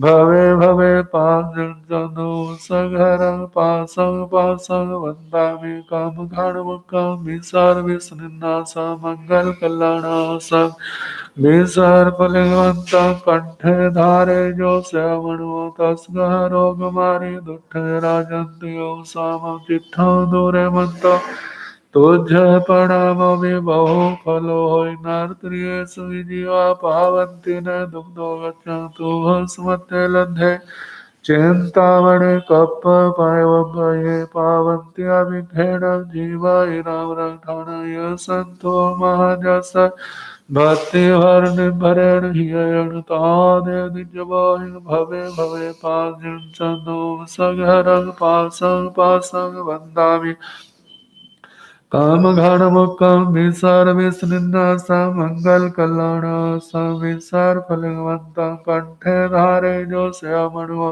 तस्कहरो कुमारी दुष्ट राजन्त्यो समं चिट्ठौ दूरे मन्तो तुझ प्रणाम में बहु फलो होय नारत्रिय सुविजीवा पावन्ति न दुग्धो गच्छन्तु स्मते लब्धे चिन्तामणि कप्प पायवये पावन्ति अभिघ्नेन जीवाय राम रंग संतो महाजस भक्ति वर निबरेण हियेण तादेव निजमोहि भवे भवे पाजनो सघरं पासं वन्दामि कामघानमुखं विसर्विस्निन्दासं मङ्गलकल्याणं विसर्पलिङ्गवन्तं कण्ठे धारे जो श्यामणो तस्कहरो कुमारी दुष्ट राजन्त्यो सामं चिट्ठौ दूरे मन्तो तुझ प्रणामि बहु फलो होय नारत्रिय सुविजीवा पावन्ति न दुग्धो गच्छन्तु सुमते लब्धे चिंतामणि कप्प